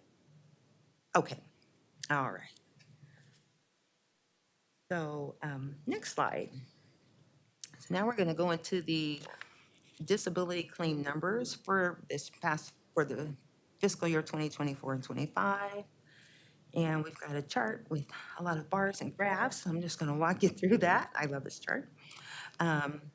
So if we start looking at just the total number of claims filed, and if we exclude the COVID years, the 21, 22, and 2021 and 2022, because those were just the one-offs. We hope to never have that happen again.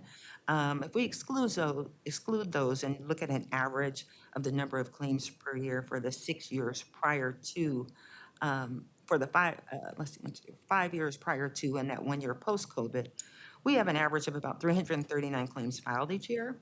When I compare that average to this year, there's like a 27% drop in the number of claims filed.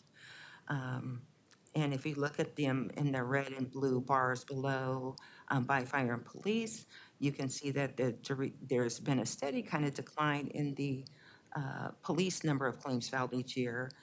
Fire has also had a great decrease from the post-COVID year 2022-23 and these subsequent 2 years.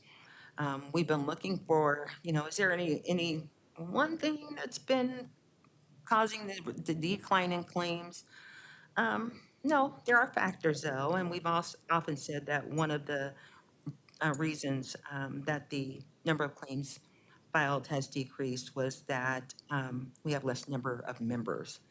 When we look at the number of members from 2016 through 2025, I think Stacy alluded to that earlier. We have about a 7.6% decrease in the number of memberships overall. And so that is a factor, but one of the factors that could contribute, but not a big factor. We know that retirements are also a factor, and that the bureaus, both fire and police, do different trainings and have conducted some wellness efforts, which also may be a factor in the decline in the number of claims filed. It's always a good thing when there are less claims filed. What we don't know is how long this trend will continue. Currently, we're quite busy. We've had an onslaught of claims in the last couple of weeks. So will we return to that kind of normal 300 plus range? Time will tell. So we're just going with what we have for now.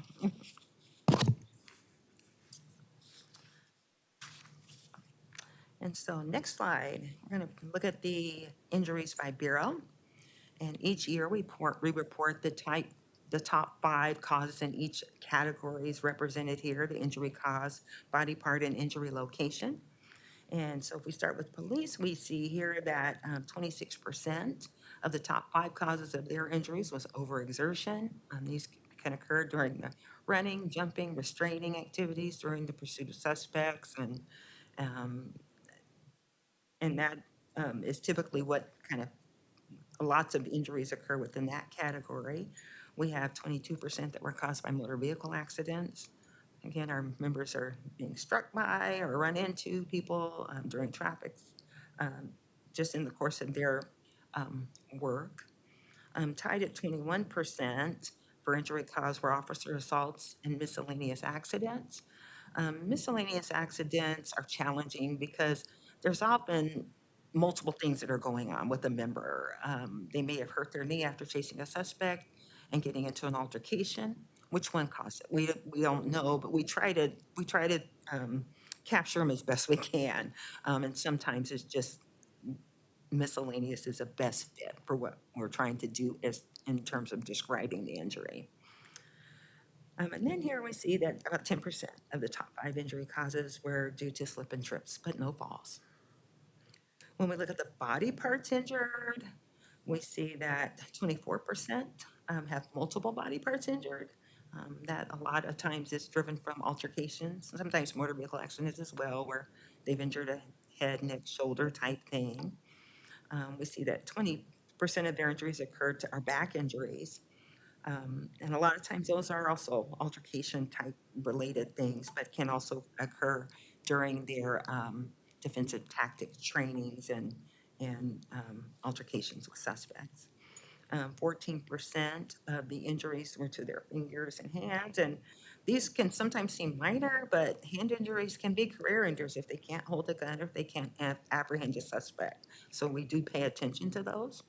And then we have, 11% of the injuries were to knees.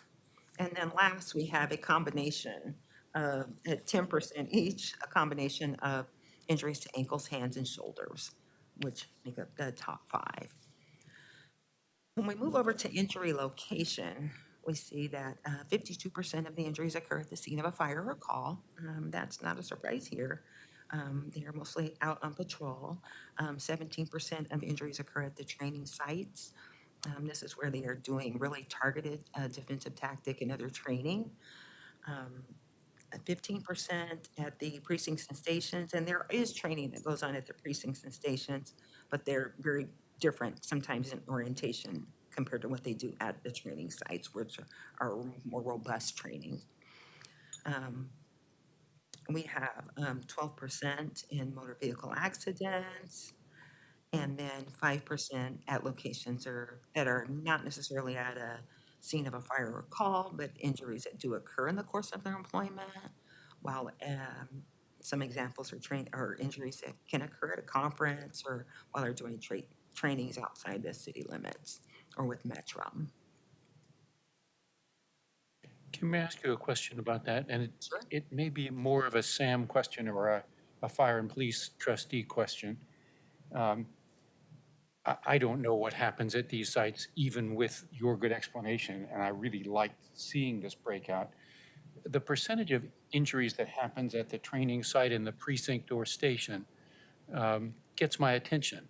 It seems high, 32% if we combine those two. Um, and the injury cause, whatever comes into the miscellaneous category that you described, or the overexertion category, makes me wonder whether we're passing along these good statistics to the departments so that they can pass them along, whether it's state-based training or city-based training, to say, you know, if you're injuring a third of your, you know, if a third of your injuries occur when you're supposed to be training people, you know, maybe there's an issue here.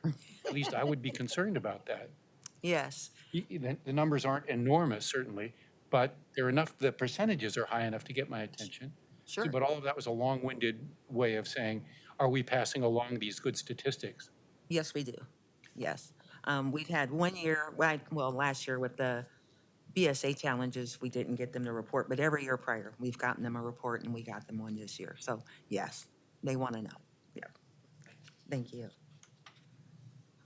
And so next we'll look at the fire causes of injury. And here we see that 27% of their injuries were caused during various lifting activities. No surprise there for them. They're always lifting in weird little angles and situations. 25% of their injuries were caused by overexertion.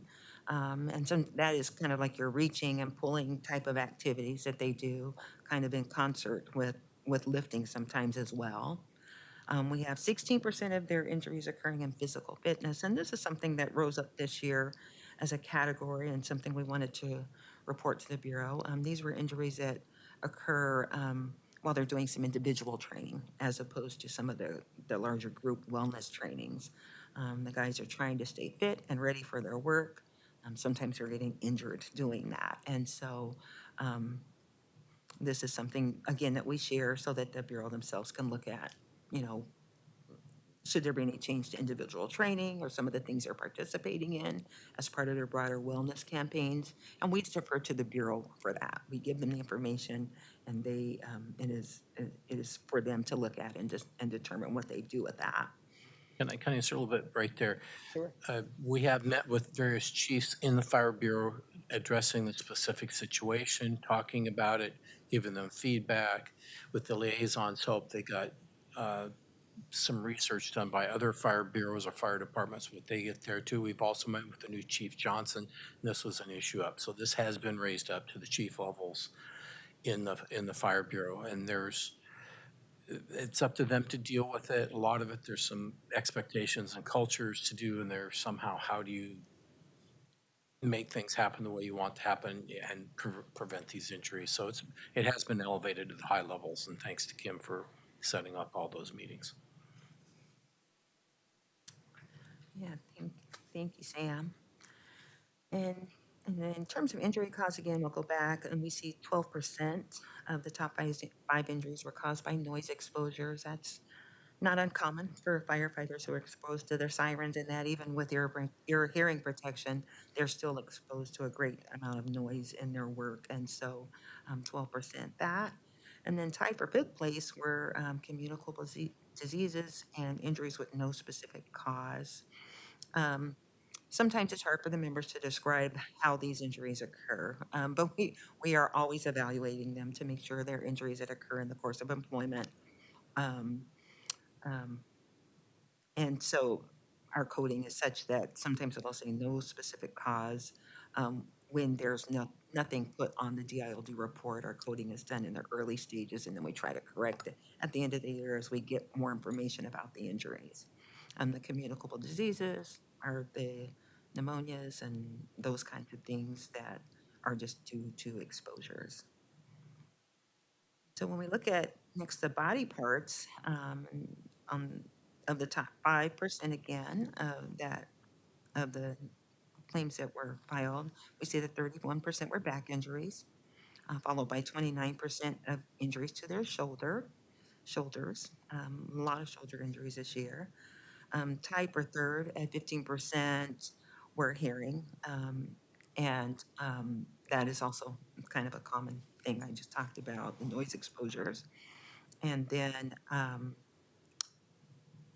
And I think we're last year at 11% were knee injuries. And when we look at the injury locations, we see that 47% of the injuries occur at the scene of a fire or call, followed by 27% at the precincts or stations. And again, that's training. Some of that is the wellness campaigns and lifting and things like that.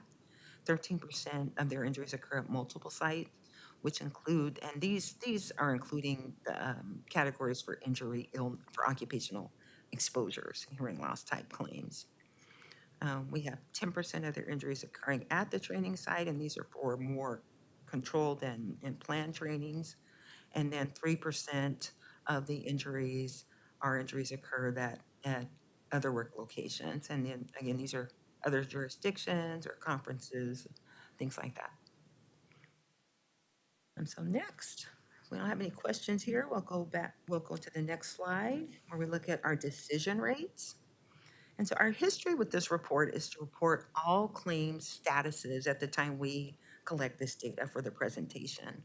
Some of the statuses presented here, and when are the 3 to 5% of claims that aren't actually decided. These are claims that are incomplete or pending at the time we pull the data, or claims that have been withdrawn. But they are a status reflected of all the new claims that have been filed, so we report them here.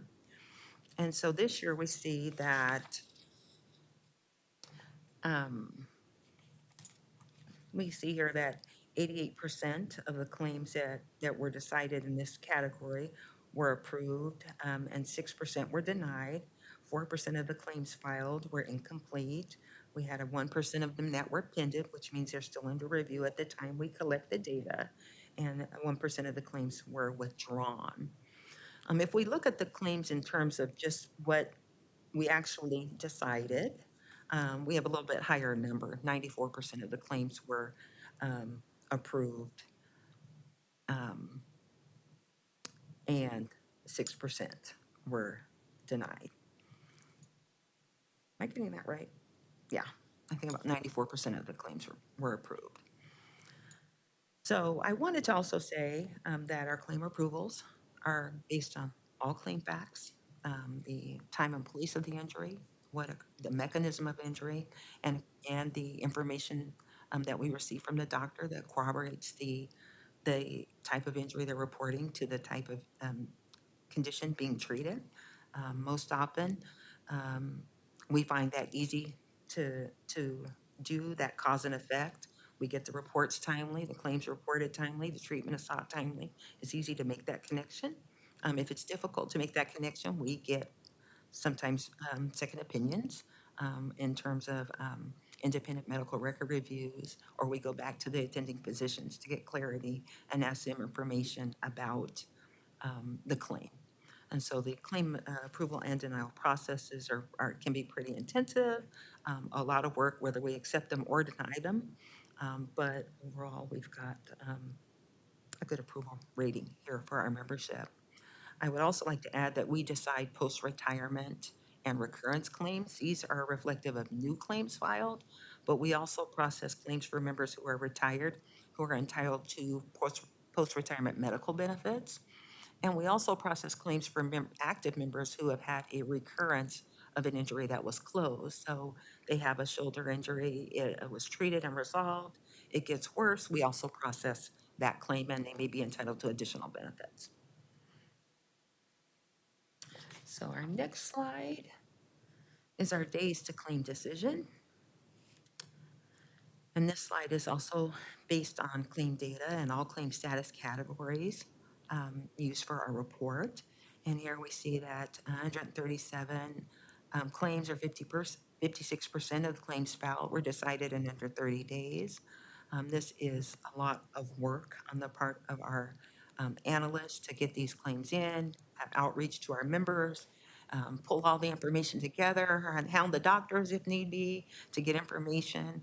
So that is a really good number to have over half of them decided in under 30 days. We have another 68 or 28% of the claims that were decided within 31 to 60 days of our receipt. The combination of the claims decided in under 30 days and within the 31 to 60 days is 84% of the claims being processed within our preferred administrative timeline of 60 days, which is very good. 32 or about 13% of claims were decided in 61 to 90 days. These tend to be the more complex claims where we are needing provider input, and that would also apply to those that go over 90 days. Those typically are the occupational disability claims where we are having to really work to gather information, interview the members, and pull everything together before we can make a decision. One of the things that's really important to note is that when we go beyond 60 days, our members are notified. We keep them informed at every stage of the process. We let them know what we're working on, what we need to make a decision. So they are informed.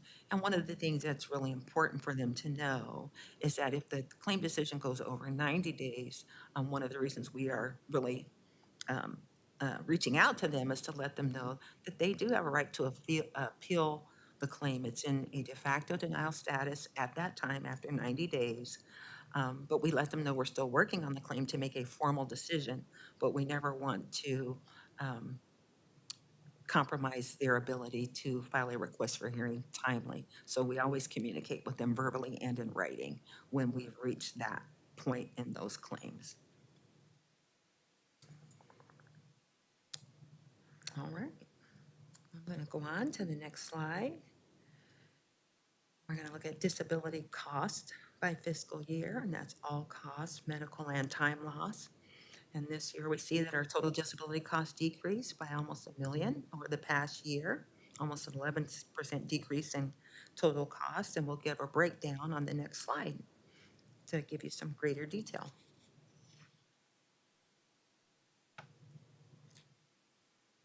Okay. And so on this slide, you can see that if we're looking at the fiscal year 2024-25 compared to 23-24, that the bigger driver of decrease in overall cost was a decrease in medical cost, almost 1 million less than the prior year. And we know that the healthcare costs continue to increase, because it does, and this year we have a slightly higher number of claims overall. What this decrease likely represents for us is just fewer surgeries, which are more costly treatments, and instances, because we've seen a few where members had opted not to do surgery, but to have more conservative treatment, participate in physical therapies and things like that, aimed at recovery, as opposed to doing operation and sometimes having a longer duration of recovery. So yeah. Our disability costs decreased slightly as well, and we'll look at the breakdown of how we've spent the disability cost in the next slide. So here we see and so we've got the slide, the lines here in blue represent the biweekly disability, in green are the benefits paid to monthly disability recipients, and then the orange at the bottom is the money we reimburse to the Bureau for placement of members into transitional light duty positions. So here we see that the most significant decline in time loss components by fiscal year is a decrease in biweekly disability benefit costs. The paywall members are off close to 3 million in 23-24 to about 2.4 million in 24-25. The disability cost, we have a few more claims filed, but the duration and the extent of those disabilities have been a little less this year, which is good. The disability cost for monthly disability benefits, represented in green here, shows that our costs were nearly the same. This kind of flattening can occur when we have members who transition from a biweekly disability benefit to monthly because they are unable to return to police or fire employment, while we also simultaneously have somebody transition from monthly disability benefits to pension is usually the biggest driver of that kind of flattening out. Fortunately, we haven't had a large increase in members transitioning to monthly disability benefit over the years, which is good. This year, when we look at the transitional duty reimbursement to the Bureau for placement of our members into light duty assignments, we have a slight reduction, and just slight, which is good. The utilization is good overall. And one of the factors in reduction that I think is occurring is that we've seen a number of members who filed non-service claims, especially with the Fire Bureau, who are receiving light duty assignments. And we reimburse the bureaus only at 50% because the non-service claim payout is only 50% of their best pay, of their base pay. So less payout for that probably accounts for some of the slight decrease in the payments that we've made or the reimbursements to the bureau. Any questions about that?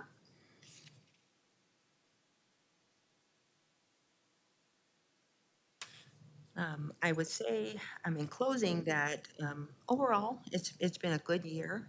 Our analysts are doing a great work. We are still dealing with the really challenging post-traumatic stress disorder type claims. Those are often career enders. We've had people return to work, which is a good thing.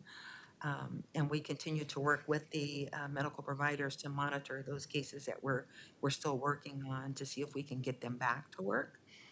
We've also had a number of occupational disability, heart disease related claims. And those are just really complex claims to pull together and work up. When the analysts do approve them, managing them to recovery are always difficult. We've got a lot of seasoned professionals doing this work, so we're kind of used to the backs and the elbows and the knees. Those are kind of old hat for us. We know the process and how to work through them. But these stress cases are quite the challenge, and we see that across the industry, all the trainings that we do. We're all kind of in the same boat with the challenges to those, but we continue to work on them. And again, we've had a few return to work, which has been really good. So overall, a good year, and that's all I have. Any questions? All right. Thank you. Actually, Kim, I do have a Oh, couple. sorry about that. That's all right. Does somebody else have a question first? Okay. First, thank you. That was a very complete report, and I know I appreciate how much time you spend. I know it matters to you and all your staff about how responsive you are to those that are on disability or submitting claims. So I really appreciate all this and the attention to tracking this information to see how you can improve cost and timeliness of response and completeness of response to the members is really, really terrific. So thank you for that. I did have two really short questions. Hopefully, early on you talked about something about the transitional duty wage subsidy, or just noteworthy time spent this year. One was on liaisons work to improve transitional duty wage subsidy. I'm not quite sure I understood that.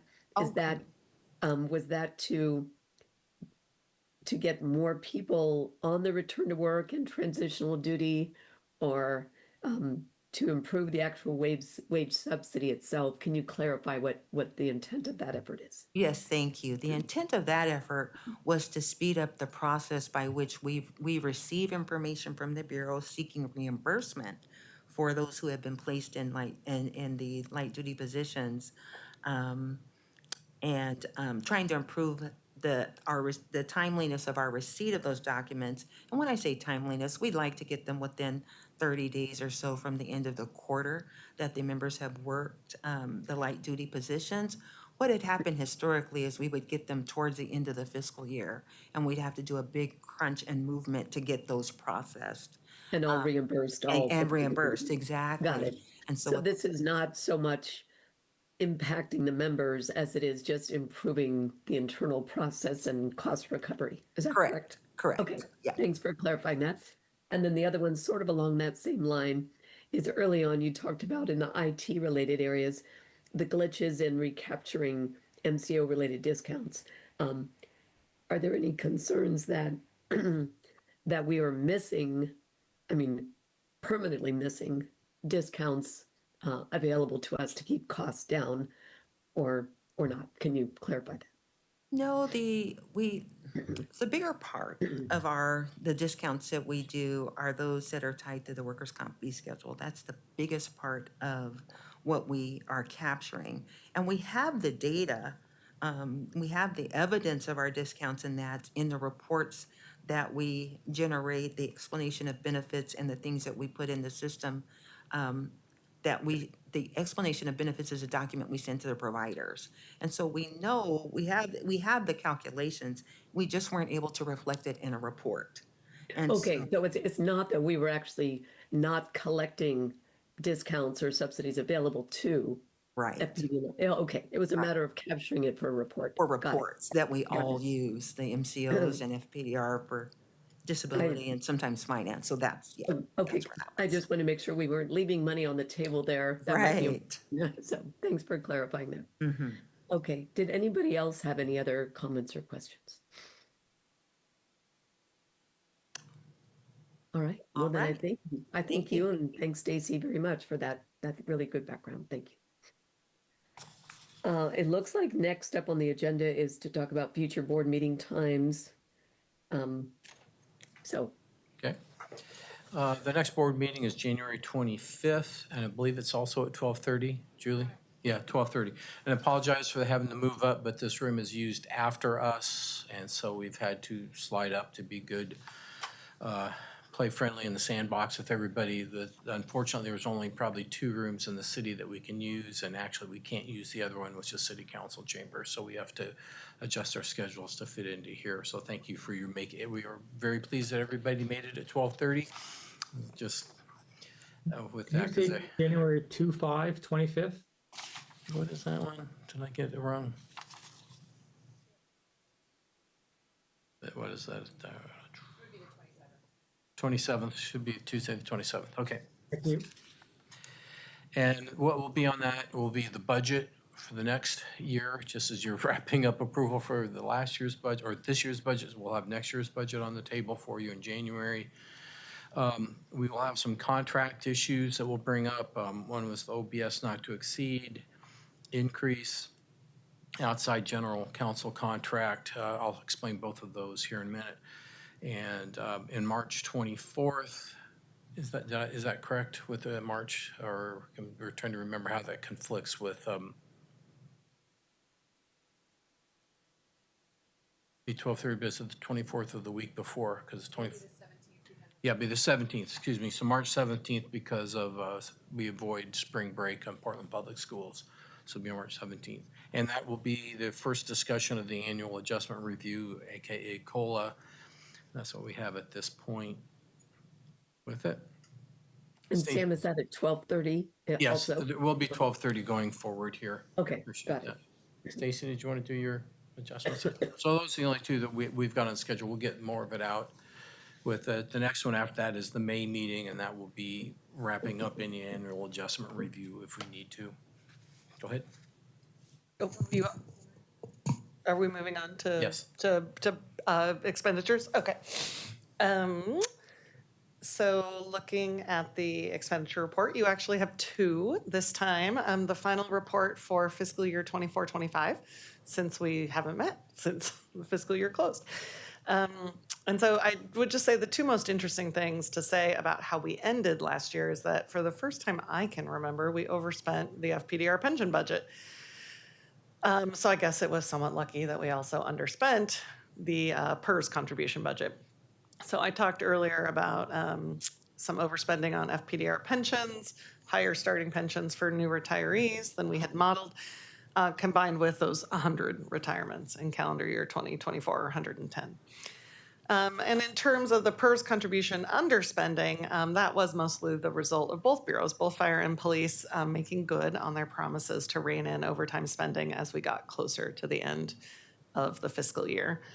So I would say those are the most interesting things to point out about last year. This year so far, if you look at the current year report, this shows through the close of Q1, so through the close of September 30. I don't believe October had closed when we sent this out to you yet. Interesting thing to point out there is that we've sent over $10 million in PERS reimbursements to police and fire by the close of Q1 this year, as opposed to $0 last year.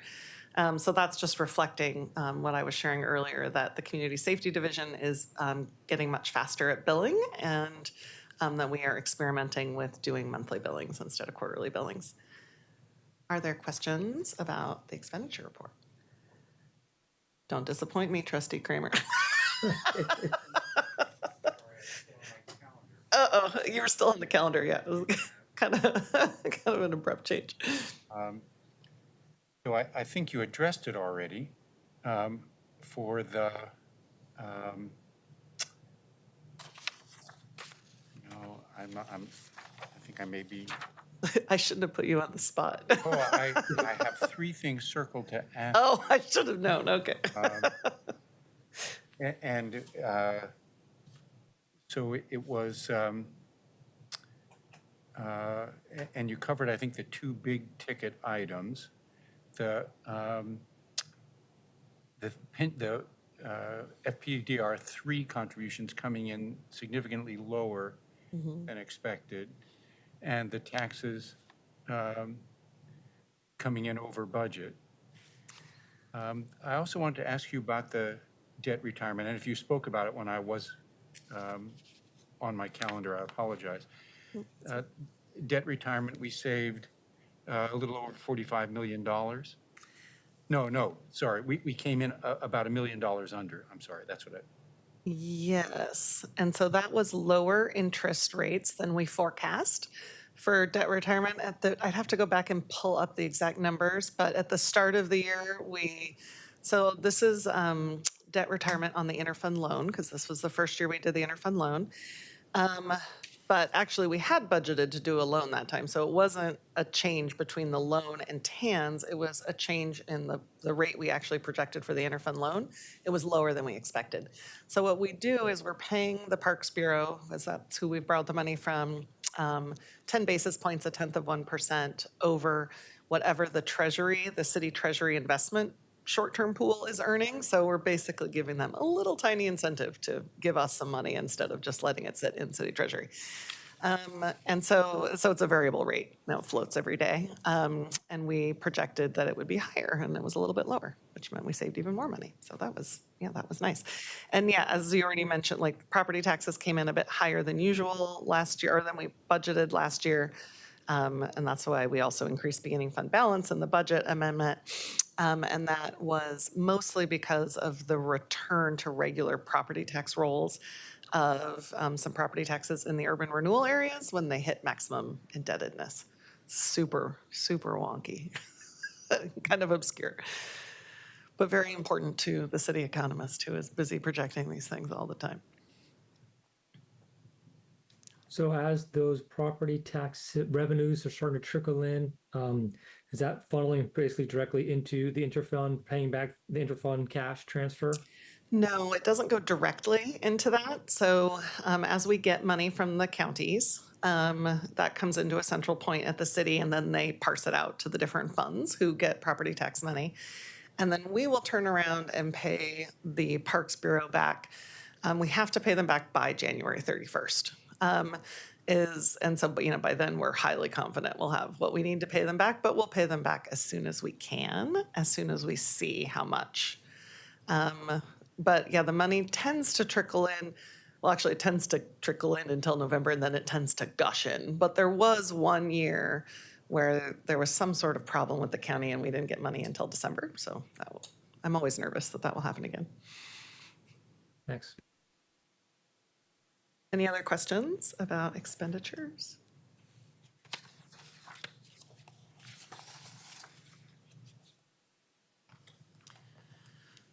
Hey, thank you, Stacy. And I think that leaves the last information item as FPDR updates. FPDR update. What I wanted to address here was the 2 contracts that I had mentioned that we're going to be looking at in January. The first one was Online Business Systems, or known as OBS. They do a lot of the work on our database, the workhorses when we have big changes to make with that. Our present contract will expire with them in October of 2026.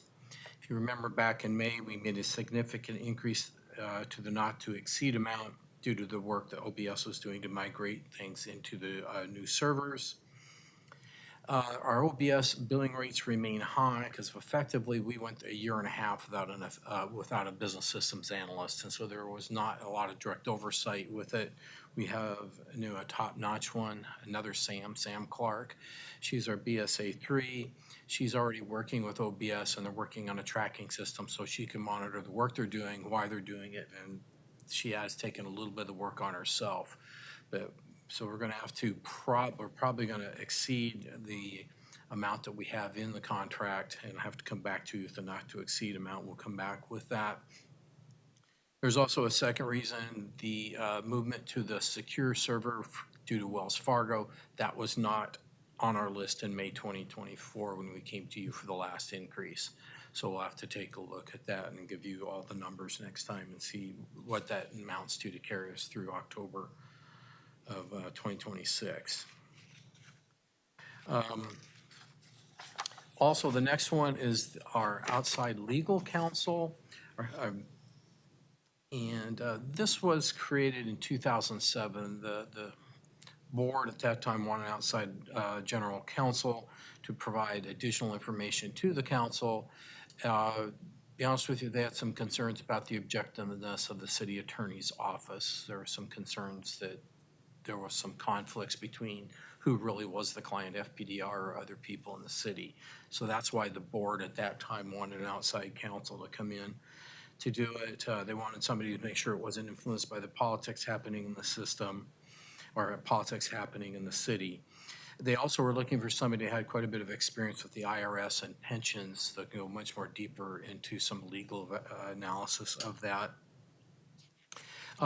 The outside counsel is never intended to replace the city attorney's office. Right now, the city attorney's office with Franco, he's there on the screen. He provides our primary source for legal assistance and opinions, and we don't feel we have any conflict between us and the city on who's really the customer. He definitely makes us the customer, and all his decisions are that. But we do have Lauren Dunhauer. He's there also as our outside counsel. He provides some input on things.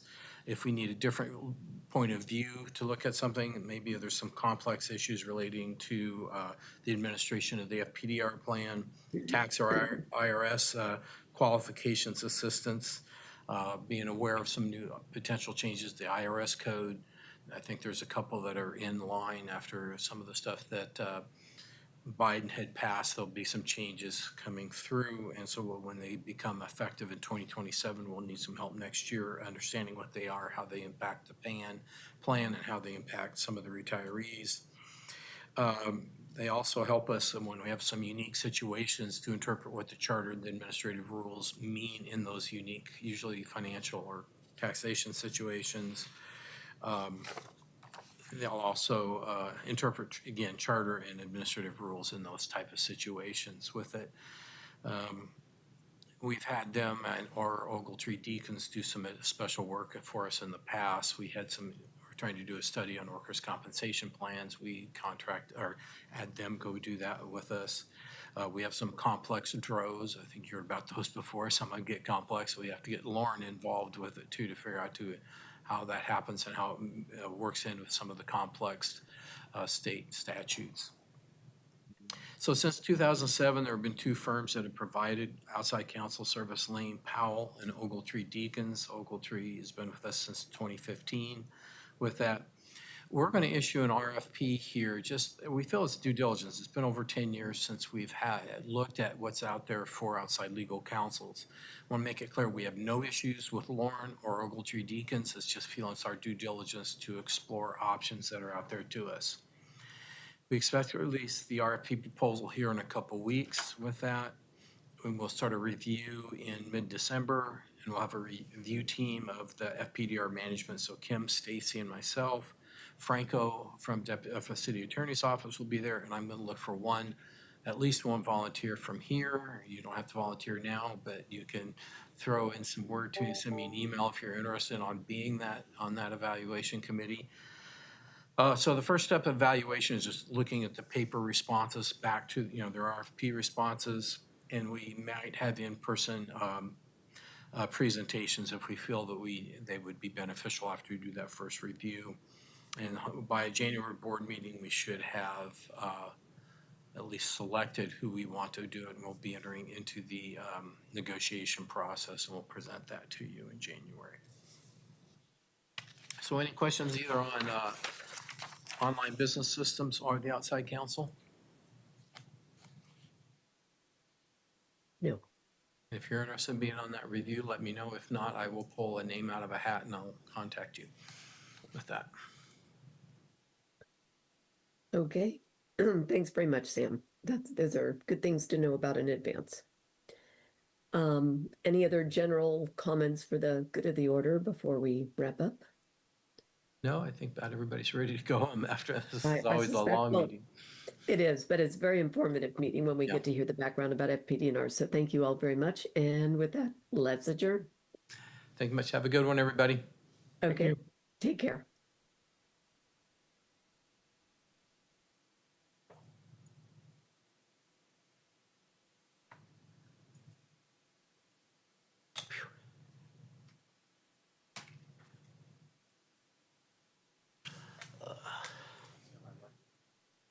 Okay, I thought you'd be the first person I thought did, so that's fine, Tom, that'd be great.